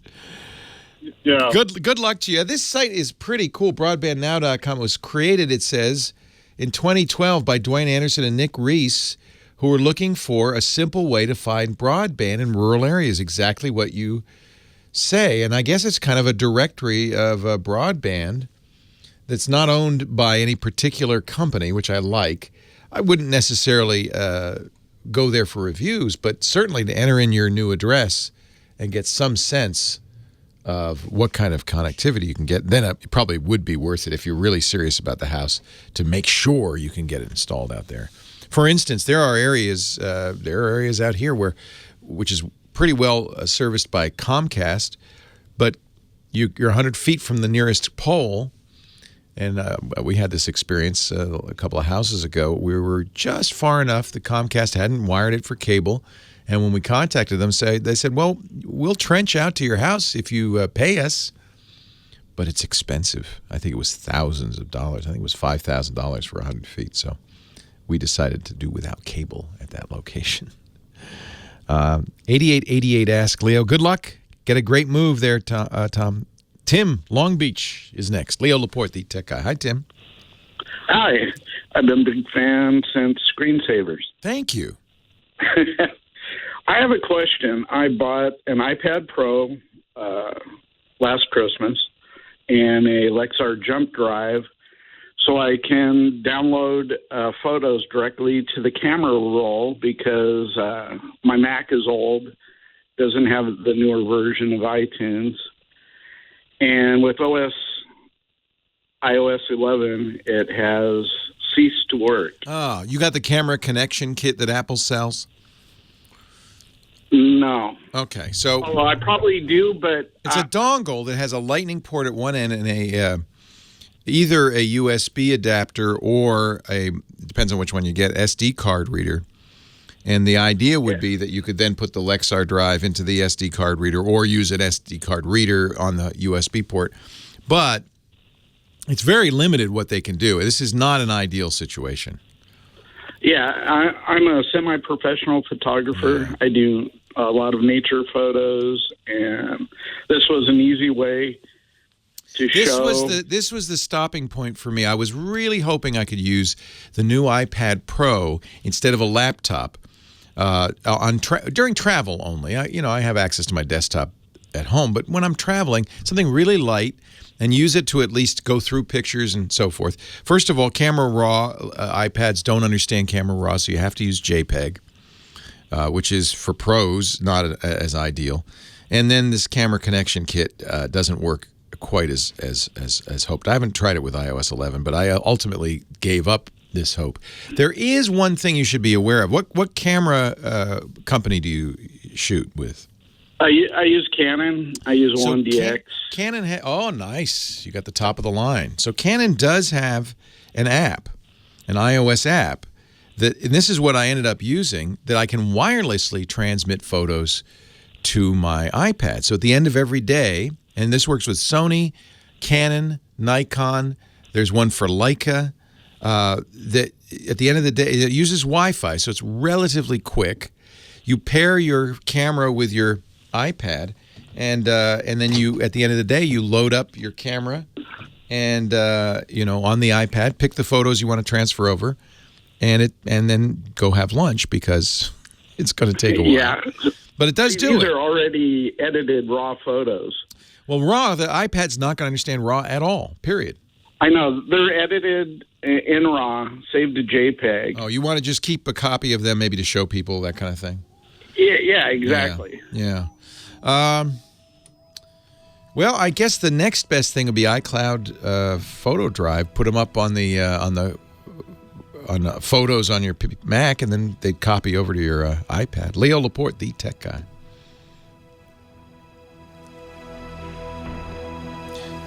So the big issue. Hold on a second. I had to take a break because of the top of the. So the big issue is just that camera connection kit, I guess, is not doing what you want it to do. So what were you doing? You were editing them on a computer, right? And then load them onto the jump drive. Put them on the jump drive, and then you're trying to get them onto your iPad. Yeah, and it worked perfect. You just said external drive, move to camera roll, and it did it just in seconds. And now they want you to go load everything onto the cloud. Yeah. Thank you, Apple. Yeah, and I mean, that was I gave up on this for this exact reason. Yeah, I know. There's got to be a way to do it. You don't want to do it in the cloud. No, and I spent probably 8 hours yesterday Googling every version of question I could, and there's not an answer out there. So, do you have a Mac? Yes, but it's an old 2008 Mac Pro. So you can connect the iPad to the Mac, right? Or do you not have a late enough version of iTunes on that to do that? Don't have a late enough version. Dang, nabbit. Yeah, because if you had iTunes 11 or 12, you would just use it to transfer it to the iPad over a USB cable. Now, is there a way of getting back the old iOS on the iPad? No. No, they won't let you do that. Man. So this broke with iOS 11? Yeah. Let me just Google this. I didn't realize that. So, looks like they still sell...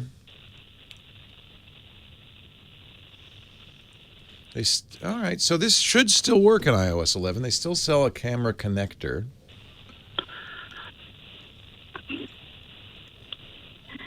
Let me look at this. You know, I gave up, and I haven't tried it with iOS 11. I gave up just because it was mostly because it wouldn't support RAW. Yeah, see that that didn't bother me too much because I do all the editing. Yeah, you're doing it on the desktop. All right. Apple.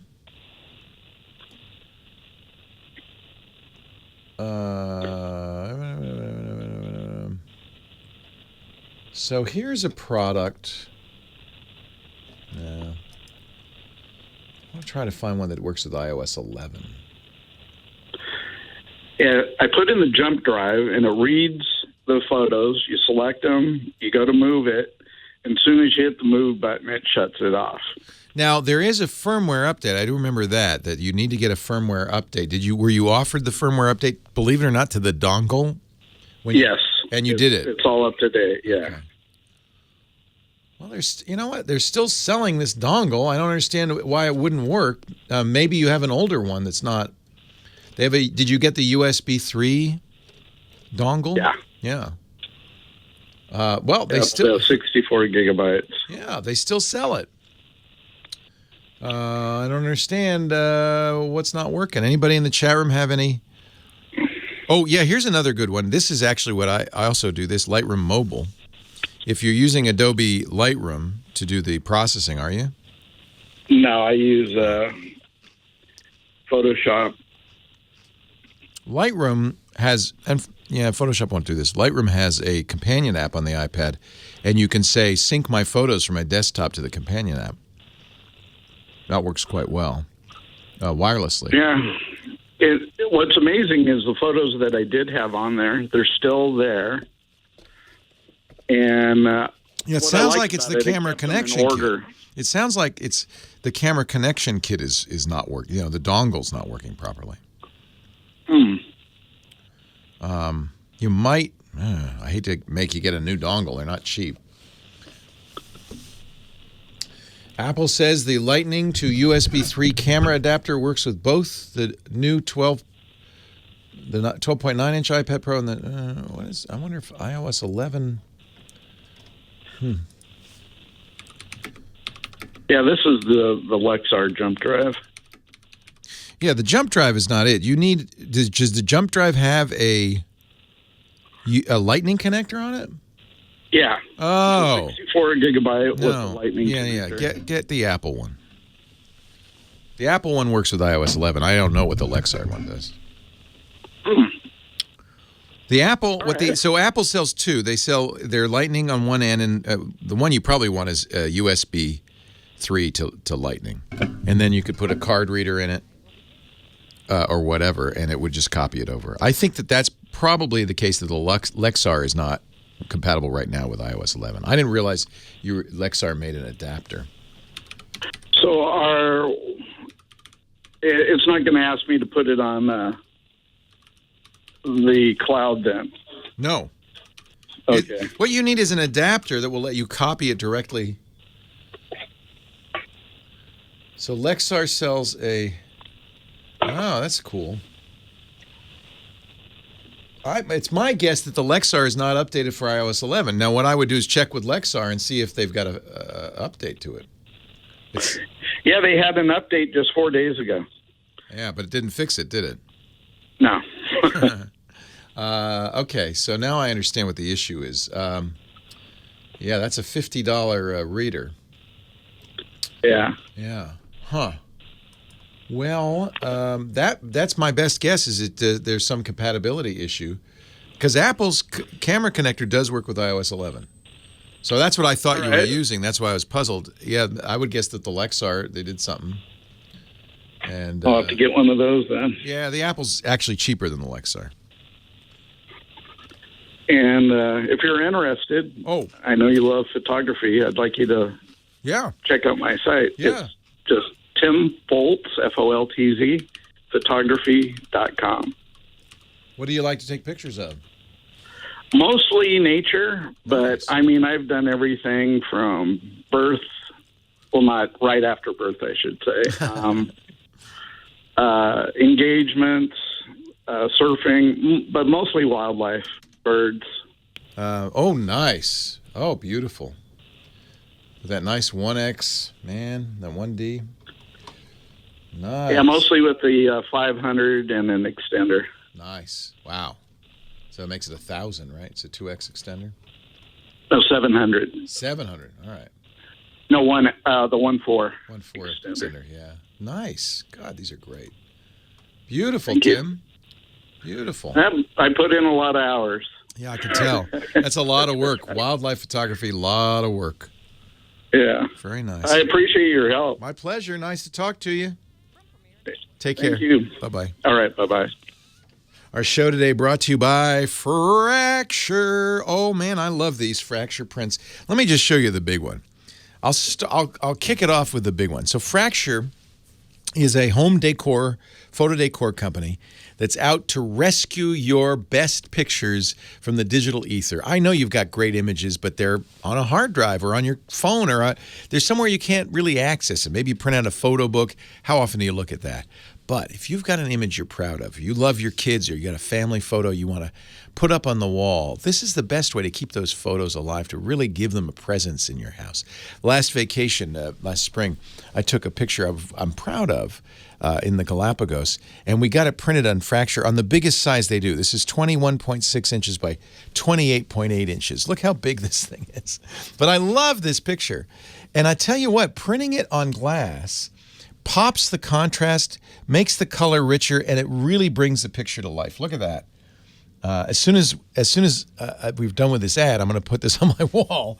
The nice thing about these Fracture images, they come ready to hang. Here's the smallest they make. This is 4.8 by 6.4. And so they have little small ones. And I left this in, this is how it comes in the Fracture box, so it's protected. This is a graduation, 8th grade graduation picture. It comes in here. Now, see, there's a little screw, and on the back of it, there's a mount. So it's ready to mount. You don't need to frame it. It's done. It's ready to mount. These pictures, Lisa processed this with a filter, so, this isn't the natural color, but it really comes out in Fracture. Now, notice I have a frame on these. You don't have to have a frame. They do 4:3 aspect ratios. So anything in your Instagram, they have square, or Facebook, anything coming out of your camera phone, you just print as normal. We do a lot of stuff with 3:2 aspect ratios out of our camera, and you just put a little border around it. It's a simple thing you do. You go in the advanced editor, you click undo, and you can choose your crop, select your grayscale. Yeah, they'll even do black and white. This is a picture of my kids at Henry's high school graduation. This is a little bit bigger. And see how nice that looks in black and white. And I put a little black frame around, but you can choose the color or not have a frame at all if you choose. I just think these are beautiful. Let me pop it out so you can see what it looks like on the wall. Now, we're going to get 15% off your first order They're very reasonable. Made in Gainesville, Florida, from U.S. source materials. It's a carbon-neutral factory. They recycle. Every image comes with a 60-day happiness guarantee, so you're sure to love your order. And I just think they look so great. Don't tell anybody, but this is going to be a Christmas gift. I'm gonna give these to Grandma's going to get this one. Isn't that nice? Go to fracture.me and use the code TECH15, TECH15 at checkout, and you'll get 15% off your first order. I really love what they do. Fracture Me. Here's an image. This is the train trip up to Machu Picchu in the Peruvian Andes, and I just feel like I'm there when I look at it. You probably can't really tell on the video, but it just feels like you're there. There's something magical about putting it on glass. Fracture.me, and don't forget that offer code TECH15 for 15% off your first order. We thank Fracture for their support and for bringing my pictures to life. I'm really happy about that. Fracture.me. Well, hey, how are you today? Leo Laporte here, the tech guy. Time to talk about, well, tech, computers, the internet, home theater, digital photography, smartphones, smart watches, all that new stuff coming out. 8888 Ask Leo, the phone number 888-827-5536. Toll free from anywhere in the U.S. or Canada. Rick from Alabama is next. Hi, Rick. Hey, how are you doing? I'm well. How are you? I'm all right. Hey, I got accolades for one thing. I got a HP Pavilion laptop, 14 years old. Wow. Still works. What is? Screen's a little sketchy, but it still works. It won't load, 8 or 10 windows, but it still works. That is very impressive. Now, let's see. It's a 14-year-old laptop, and I say that laptop years are equal to 15 human years. So that would mean that is a 210-year-old laptop. Yeah, because I'm pretty sure that they say that laptops don't last more than about 3. No. How heavy is it? Well, the battery died about 1 year into it. That's what goes first, of course. It's like the knees. The battery is like the knees. It goes first. It's funny. Lenovo knows that people have a nostalgia for these old laptops. They just released a 25th anniversary ThinkPad. It isn't as big and heavy as the first ThinkPad 25 years ago, but it has the same kind of look, which is kind of cool. It's a 16-inch screen with a keypad, too. That thing is a monster.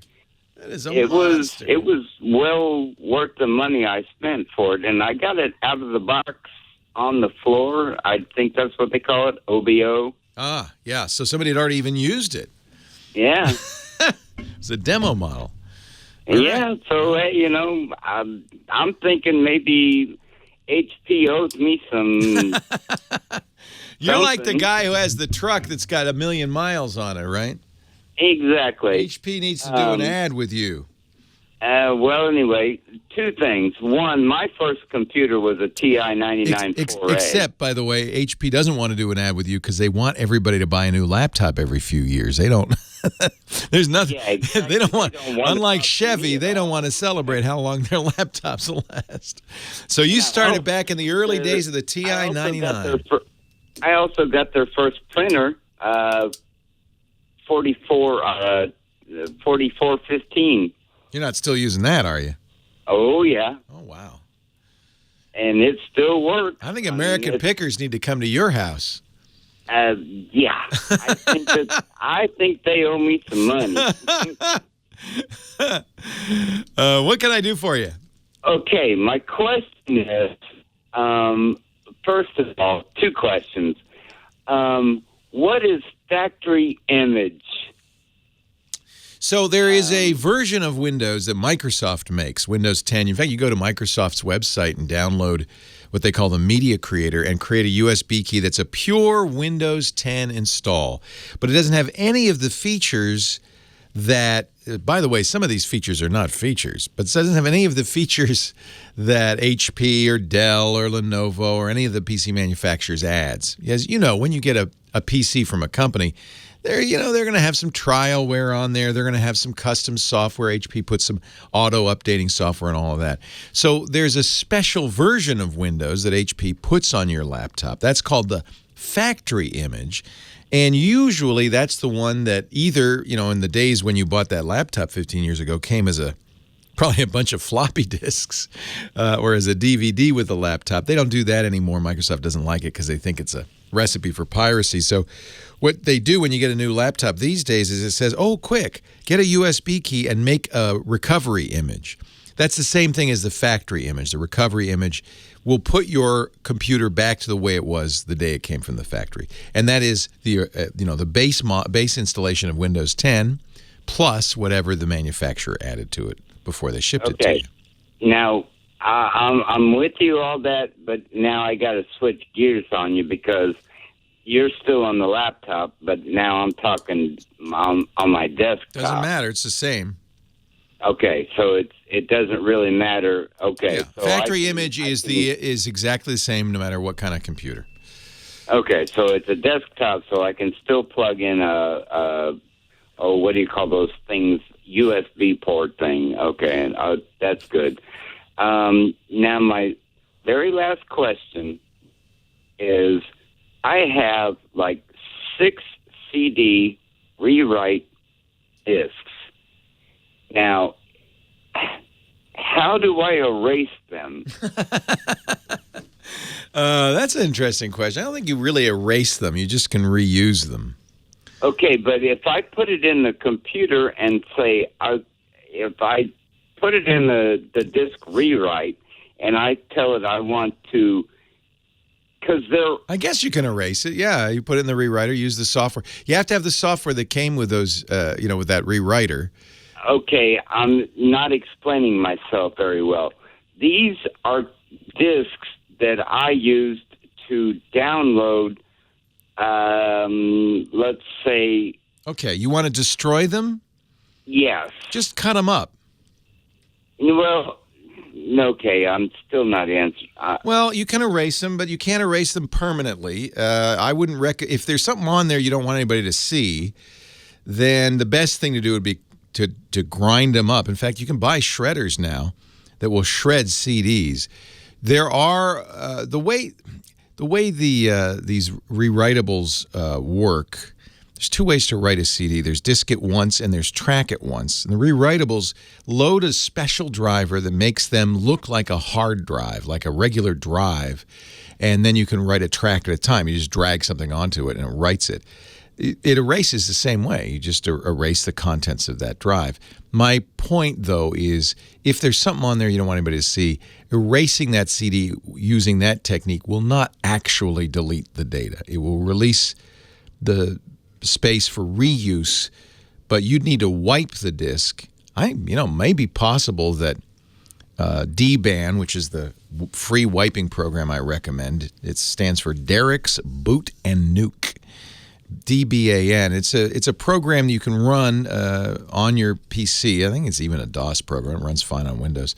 That will overwrite the data, then write it again. I think if you have the right driver, the special driver loaded for that disk track at once writing, you should be able to do that. The computer, I think, just thinks it's a hard drive. So CD Burner XP has an erase disk setting, things like that. But my qualm is if there's something on there that you don't want anybody to see, that's not going to really get rid of it. Frankly, you can buy, they're under, 50 cents each? Shred them. That's the best thing to do. And then if you're really paranoid, take little bits of them and throw them in different trash cans all over the city. And then nobody will be able to reconstruct it. I wonder what he's up to. 8888, ask Leo. Victor, St. Louis, Leo Laporte, the tech guy. Hi, Victor. Hello, Leo. How are you? I'm great. How are you? Good. I'm out here trucking. I listen to you all the time. I'm working with an HP all-in-one touchscreen, and when I went to 10, the sound quit. I have no sound on the Beats, Fancy Beats audio. But it does recognize my Bluetooth, so I can listen to it on Bluetooth speakers. Oh, good. My grandson said he can fix it. He's 11.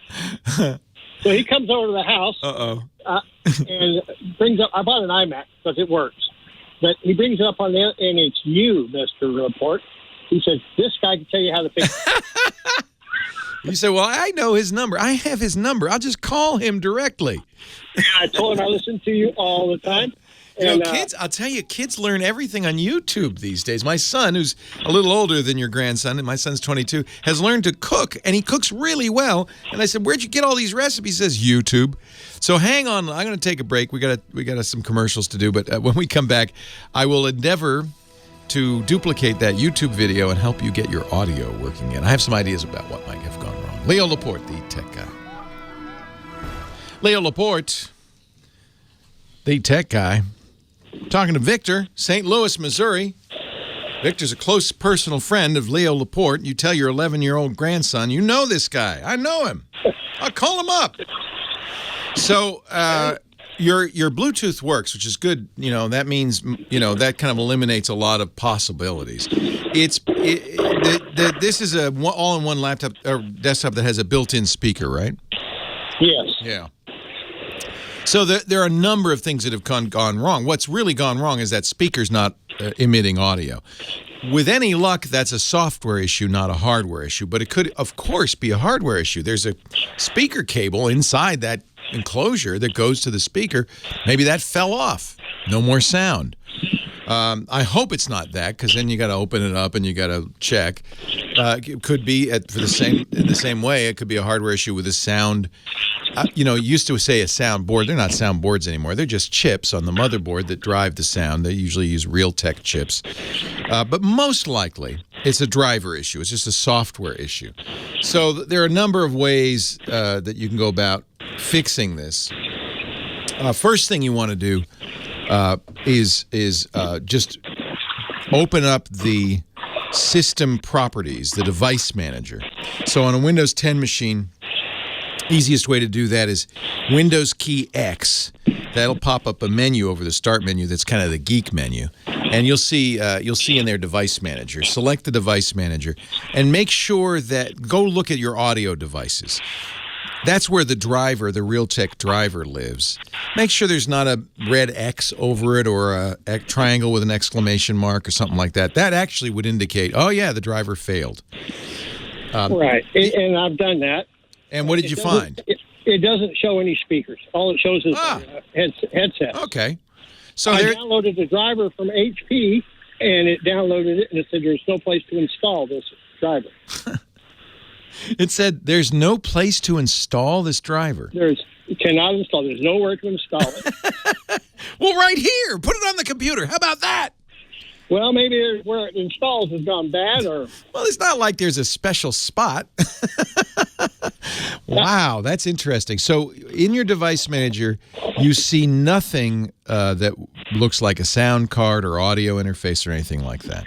No, it shows no speakers, and it's constantly telling me to sign up for Siri and get that going. No. Look for audio. Look for audio drivers. If you find one, just delete it. Delete the driver. When you went to HP, you went to the specific site for that hardware, right? Because they have right. Okay. My model number. Exactly that model number. And you tried to install the audio, and then it said, no, there's nowhere for me to put this. Right. It downloaded it and said there's nowhere to install it. That is the strangest error message ever. It's not like it's a cupboard where there's a special slot for the audio driver. You install it on the hard drive like anybody else. So now I'm thinking that, now did it ever work, the audio? Well, yes, but not since I got 10. Windows 10 broke it. Yes. Oh. I went through a lot of the grandkids with this computer. It was amazing to look on their face when I said, yeah, you can touch the screen. It sounds to me, when it's saying no place to put it, what it's really saying is you don't have any audio hardware. That's dead. Yeah, which you do, obviously, because you heard it. The Bluetooth works. Yeah, the Bluetooth works. That's a separate thing, of course. So it's thinking you don't have any audio hardware. That means it's not a loose cable. It could be a faulty audio chip. You also could be disabled in the BIOS. Get that. So that's the only thing I could think of. You might want to reboot the machine, and when it says press delete to get into setup or escape or F10 or whatever it says, it's different on every computer. But watch carefully when it's starting up and press that button. Try escape, try delete, try F11 and F10. Just, reboot until you get these, you remember this, the system setup screen? And look in there, make sure that somehow the audio hasn't been disabled. Okay. It sounds like maybe your 11-year-old watched some dumb video from Leo and went into the BIOS setup and deleted it. He hasn't been working on it. No, I'm just teasing. He wants the computer now. He wants to fix Grandpa's computer so he can have it. But it works fine. No, yeah, there's nothing wrong with it. So this is an all-in-one. There's no sound card. It's on the motherboard. Now HP is somewhat notorious for compatibility issues with Windows 10 and Windows 10 updates. They've been very slow, for instance, to get the Creators Update because many HP machines have compatibility issues. When you upgraded to Windows 10, did it offer you the update? Did Microsoft say, "Hey, Windows 10 is ready. Would you like it for free?" Oh yes. Okay. And I was glad to do it. I thought it was going to be the best fight I could. Well, it's a worthwhile. By the way, it's a good thing to do. I'm nothing against doing that. And theoretically, Microsoft checks compatibility before making that offer. That's why I ask. If it makes the offer, Microsoft feels like, well, we're pretty sure this is all going to work. So you can do I've not had great experience, but Burris in the chat room saying, why don't you run the audio troubleshooter? I did that. And, the built-in repair. Yeah. Well, if you press the Windows key and start typing troubleshoot, there'll be a audio troubleshooter. You could try that. I've not had much good to say about any of those troubleshooters, but it's worth a try. Right. I would look in BIOS and see if somehow that's been disabled. HP does it. They're saying HP also has a hardware diagnostics program you can get from HP. You might want to get that and run it. Okay. See what it says. Something has happened because, again, I want to verify. You said the audio did work before you went to Windows 10. Yes, got Beats. It's called Beats Audio. Yeah. They for a while before Apple bought them, HP owned the licensing rights to do that. So that's interesting. I'm sure Windows 10 has a driver for it. And you went to HP and got their Windows 10 driver. So right, and I deleted my speakers. They got a little asterisk by them. You went through all that. All right. And deleted it. I hate to say this, but at this point, it sounds like the audio chip failed. Yeah, that's what I'm thinking. Yeah, it might be. But go into BIOS, make sure it's not been disabled. That's the only other thing I can think of. Okay. And well, I listen to you all the time, Leo. And nice. You're lately been talking about all these old folks that have been listening to you for a long time. I just want to let you know there's young people who are paying attention to you, too. 11-year-olds. Nice. He's 11. That makes me feel really good. I'm not kidding. That's wonderful. Please what's his name? His name is Chris. Hi, Chris. Well, he might hear you, too. Hey, Chris. We'll put this on YouTube and he can watch it. There you go. I'm sure Chris only watches YouTube. It's amazing, isn't it, how the younger generation, they're just in a different world from us. Yeah. It's amazing. It is. Yeah. I don't know if it's good or bad. I guess it's just the way it is. But I don't think the difference between my grandpa and me is as great as the difference between us and our grandchildren. I really think that this generation is in a whole different world. Yes, they are. Big, big differences. Hey, nice to talk to you. Give my regards to Chris. Leo Laporte, the tech guy. That's not Elvis, is it? Yeah? I love him. It just doesn't sound like. I guess later in life you gotta go down and got a little lower in the register there. Little Jailhouse Rock there. Leo Laporte, the tech guy. 8888 Ask Leo. The phone number. Kevin in Orange County is next. Hi, Kevin. Hi. How are you? Welcome to the show. Thanks for being very patient and hanging on for such a long time. No, thanks for taking the call. Appreciate it. My pleasure. Yeah, I just heard that you went to Lyon, to the Albocuse. Oh, les Albocuse. Oh, my gosh, that is the place. Did you try the Pâtisserie Sèvres? the one that just at the entrance. Yes. Do you know them? No, well, I've just been there. I just love their pastries over there. Yes. Yes. That aisle was just amazing. It was so much fun. We spent an hour there shopping for our train trip to Paris on the Lyon-Paris train, and I had so much fun. And then we loaded up on saucisson and fromage and vin, and it was really wonderful. Are you from France? Yes, I'm actually from Tahiti, but I do go to Paris very often. Just came back with my wife and my daughter, like for a 45-day trip. Wonderful. July. Tahiti used to be a Paris colony, right? So French is a language there? Yes, correct. Yeah. Correct.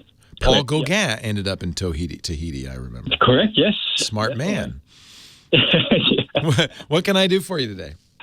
So I just, I was looking into upgrading my TV. I have an HD TV right now. Mm-hmm. But last week, I think I heard you talking with Scott and saying that basically all the contents right now, there was only 14% of the contents that were 4K, and only half of that was HDR. That's right. But the reason I was wanting to upgrade was like for the HDRs. Absolutely, the reason to upgrade. 4K is one thing, higher resolution, but HDR makes a visible difference, even separate from that. And it may be more important actually than the higher resolution.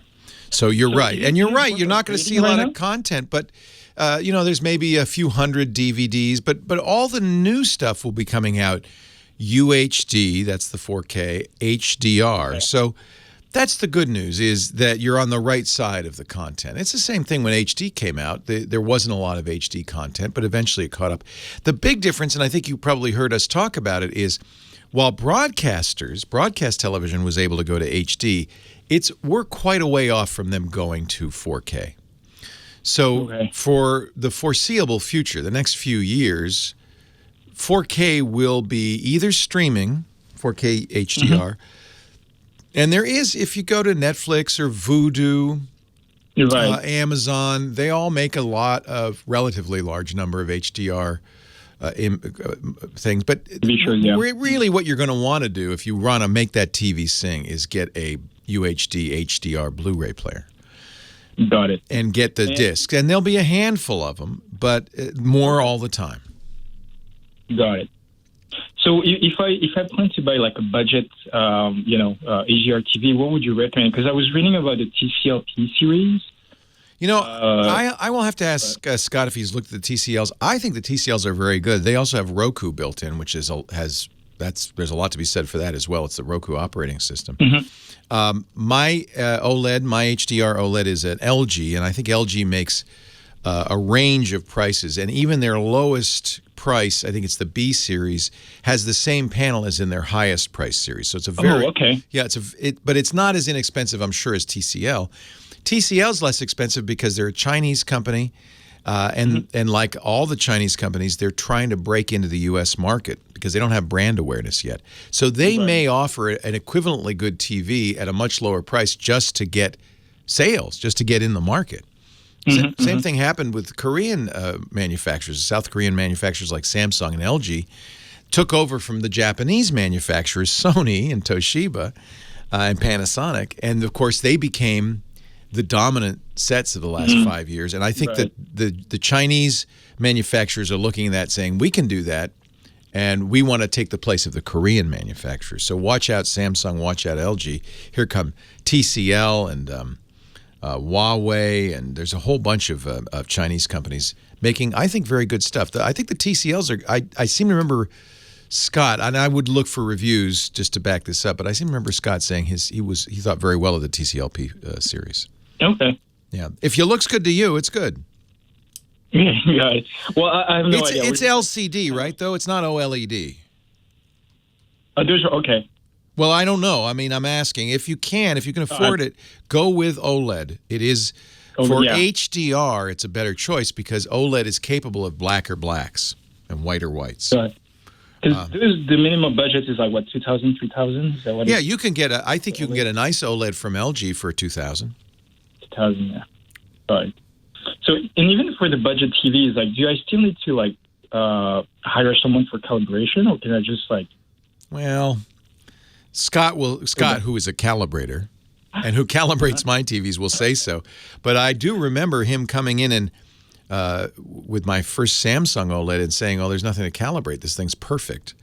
I think they found a few things to do with the LG, but not a significant amount. There was a lot more calibration with the LCD TVs than there has been with the OLEDs. I think OLEDs come out of the factory because they're a premium product. I think they come out of the factory pretty well done. That's a lot of money. It's hundreds of dollars to get a professional calibrator in. Yeah.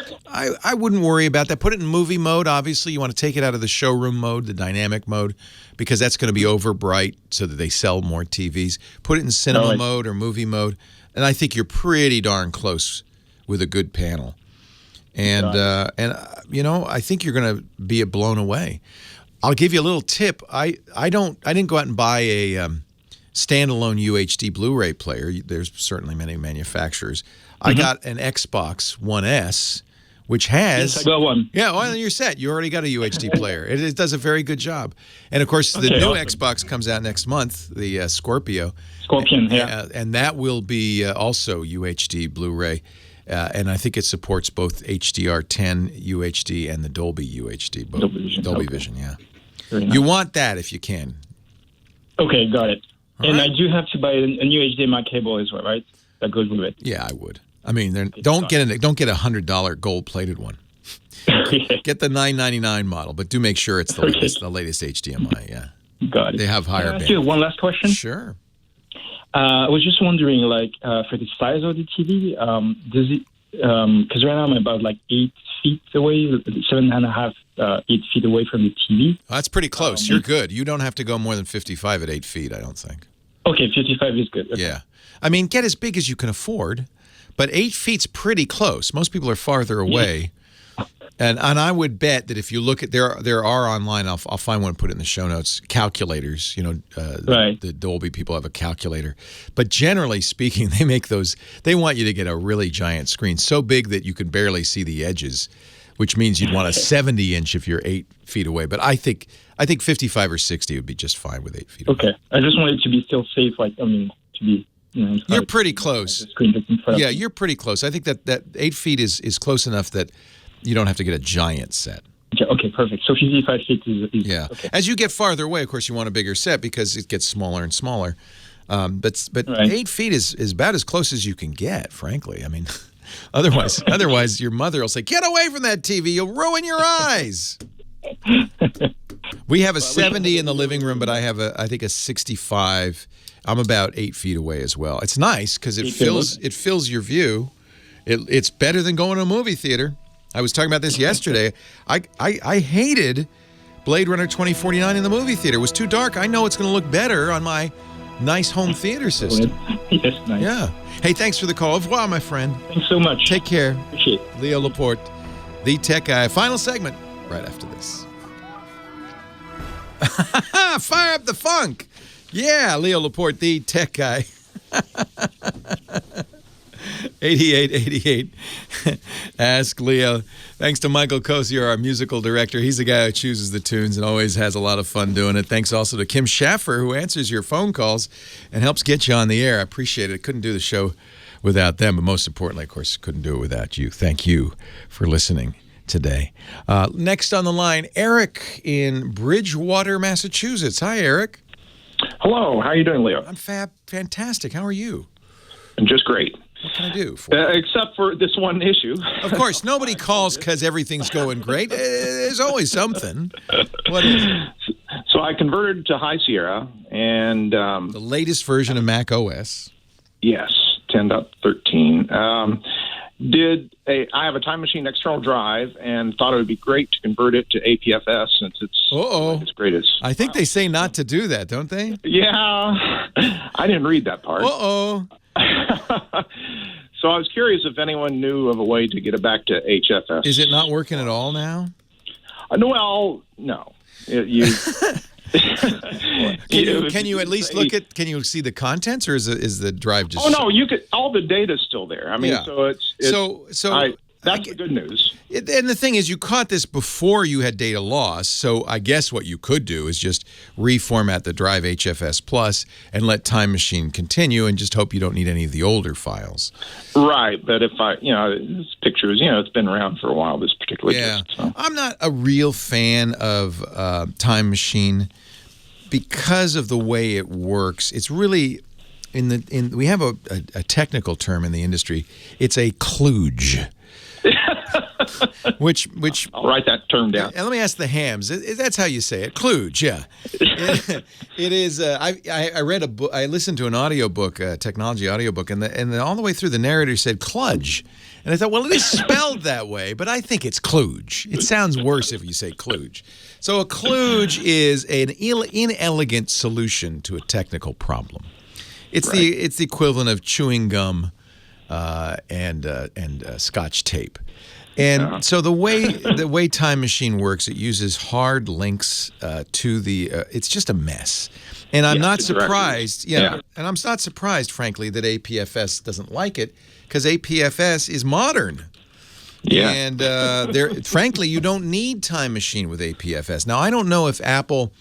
APFS supports APFS. The new file system is something called a cow file system, and cow cow stands for something on write. I can't remember what the C in cow stands for, but the idea, on write, maybe, huh? Copy on write, I think. The idea of cow file systems is they really protect your data with a number of very nice features. ZFS, which Apple almost adopted, is also a cow file system. On the Linux side, there's others like BTRFS, but APFS is very well designed. One of the things cow file systems do is they allow you to make snapshots, which is basically what Time Machine is, but done right. Oh, okay. So at some point, I'm hoping that Apple will enable this feature as the new Time Machine. Yeah, that'd be good. Yeah.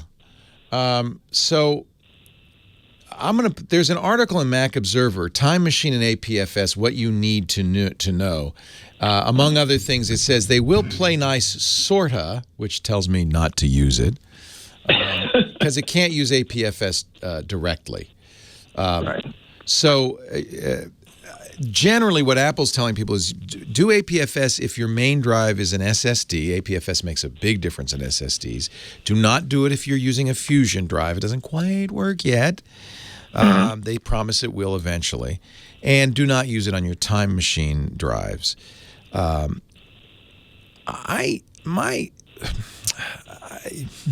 I guess what I would say is if you want, copy the data off of your APFS drive onto a standard formatted HFS Plus drive and plug it in and see if it works. Okay. It might. Okay. It probably will still work. And then you'll be better off. And then I just don't rely on Time Machine. Time Machine's convenient for versioning, going back to the previous version of the document. Right. It does that weird, spacey woo. But it's not the best way to do backups. I would recommend for future something called Super Duper. Okay. Which you can get for free, and then there's a slightly upgraded version for a fee, and I pay for it because I want them to continue to make Super Duper forever. It will do all the things Time Machine will do. It even works with Time Machine, but I just feel like it's the better way to back up. It works fine with APFS.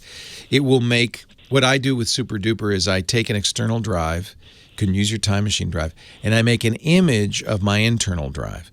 And it's bootable. That means that if the internal drive fails, I just reboot the Mac, hold down the Option key, boot to the external drive, and I'm good to go. Then you have Super Duper run in the background, say every hour or every day.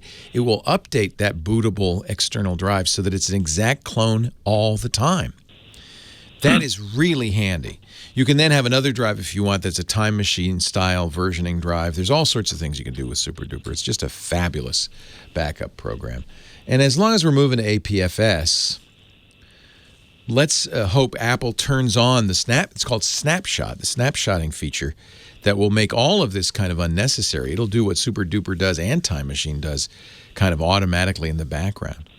And you'll be able to go back in time. It does versioning. It's really sweet. And as far as I can tell, I haven't really dug into APFS. I don't think they've turned on those features yet, but it's there. Okay. Yeah. Good to know. Yeah. So maybe it's time just to say goodbye to Time Machine. Put it in the time vault. All right. Thank you very much. Nice to talk to you. Take care. Bye, All right, bye, Eric. bye-bye.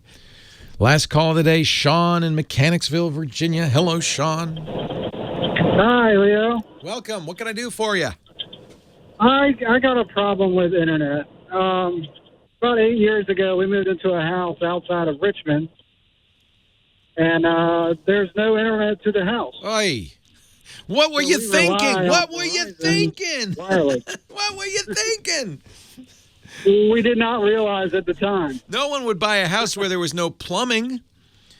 Yeah, that's true. Nowadays, I tell you, the internet. 10 years ago. Yeah, no, you're right. 10 years ago, you could It have. wasn't a big thing, really. Yeah. Now, if you don't have the internet, you're kind of not.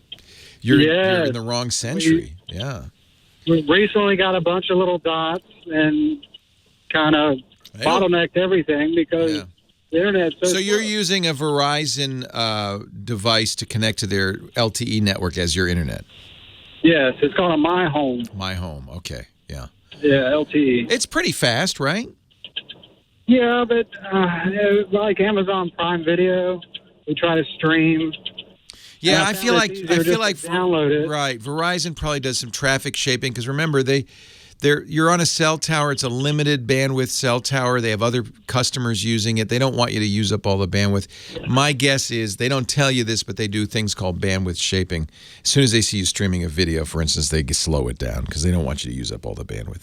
It's not ideal, but you don't have choices if you're not wired. If you don't have cable, you might check with the phone company, see if there's a DSL solution. There's also satellite like Wild Blue, Exceed. I really like it. It's fast, but there's problems. It's expensive, bandwidth caps. This is the problem living in rural areas. It's very tricky. You may have the best solution. It's just not perfect. Leo Laporte, the tech guy. At least if you don't have any plumbing, you can use an outhouse. No internet. I don't know what you do. So have you looked at those other solutions like DSL and Yeah, the problem is I'm a mile off of the main road on the driveway, and there's 4 of us You're back really there. remote, yeah. Well, one thing you could do, if there's a bunch of houses, you could talk to your neighbors and you could say, if I were to pull a fiber or a high-quality connection down our road, would you help me pay for it and then help me pay the monthly fee? This is not unusual. Yeah. People put to co-ops. I'm not against that. I'm trying to figure out who I could contact to do that. Yeah, so that's what you need to do is figure out who offers. It'll be more expensive, obviously, but non-residential service, high-speed service that you can get trenched out there, or maybe do a microwave. A lot of people do this in rural areas. They'll put up a tower that can, because microwave is line of sight, that will get microwave, and they can get a lot of bandwidth in through the microwave and then share it with the neighbors. So would that be a company as well? That's a company, yeah. So I'm not sure in your area who to check with. Okay. You're going to have to do some research around, but it will be an internet service provider in your area. And it'll probably be somebody who specializes in business service.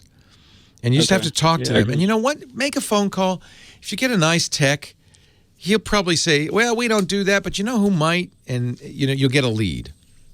Yeah. The last time I tried calling, I think it was Verizon. No, don't call them. I just got a... That's a recipe. That was it. Yeah, that's a recipe for disaster. That's why you want to call a small guy, a small local guy, who will maybe be a little more talkative and a little more helpful.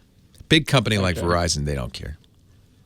Okay, good. Very good. Good luck. Love the shows. Thank you. Thank you. I try to stream as much as I can, but, I'm limited. I'm sympathetic. Yeah. Now you know why I want everybody to get high-speed internet. That's my business. Yeah, when you were talking about Sonic out there, the speeds they can reach are unbelievable back here. See, they will do that, for instance. That's an example. If you had Sonic out there, they would sell you kind of wholesale bandwidth that you could then resell. Yeah. Do you know if they're moving across country yet? They're slowly doing it. They had hopes of getting into Chicago and other areas of the country sooner than they are. They're putting a lot of capital into just getting fiber out here. But I think eventually they hope to go bigger, you bet. Yeah. Well, maybe I can to track them down. Say, I'll be your first customer in Virginia. Yeah. You put a tower on my land. That's fine. Hey, it's not. I hope you've solved this. This is a problem across the board. You're the third call today. It's just, it's just an issue. I was listening to your show from yesterday. Yeah. And had about the tower inside, and I was like, I'd love that, but my internet's so slow. I don't know if I can rely on it. Yeah, this is a big issue, especially as the internet becomes more important. Yeah. Okay. I really, really appreciate it. Take care. Thanks, Sean. Thank you. See ya. Bye. Well, that's it for the Tech Guy Show for today. Thank you so much for being here. And don't forget, it's just the tip of the iceberg. We do nearly 30 shows on the Netcast network. It's called TWIT, T-W-I-T. It stands for This Week in Tech, and you'll find it at twit.tv, including the podcasts for this show. We talk about Windows on Windows Weekly, Macintosh on Mac Break Weekly, iPads, iPhones, Apple Watches on iOS Today, security on Security Now. I mean, I can go on and on and on. You even get your daily dose of tech news with Tech News Today. And, of course, the big show every Sunday afternoon, This Week in Tech. You'll find it all at twit.tv. And I'll be back next week with another great Tech Guys show. Thanks for joining me. We'll see you next time.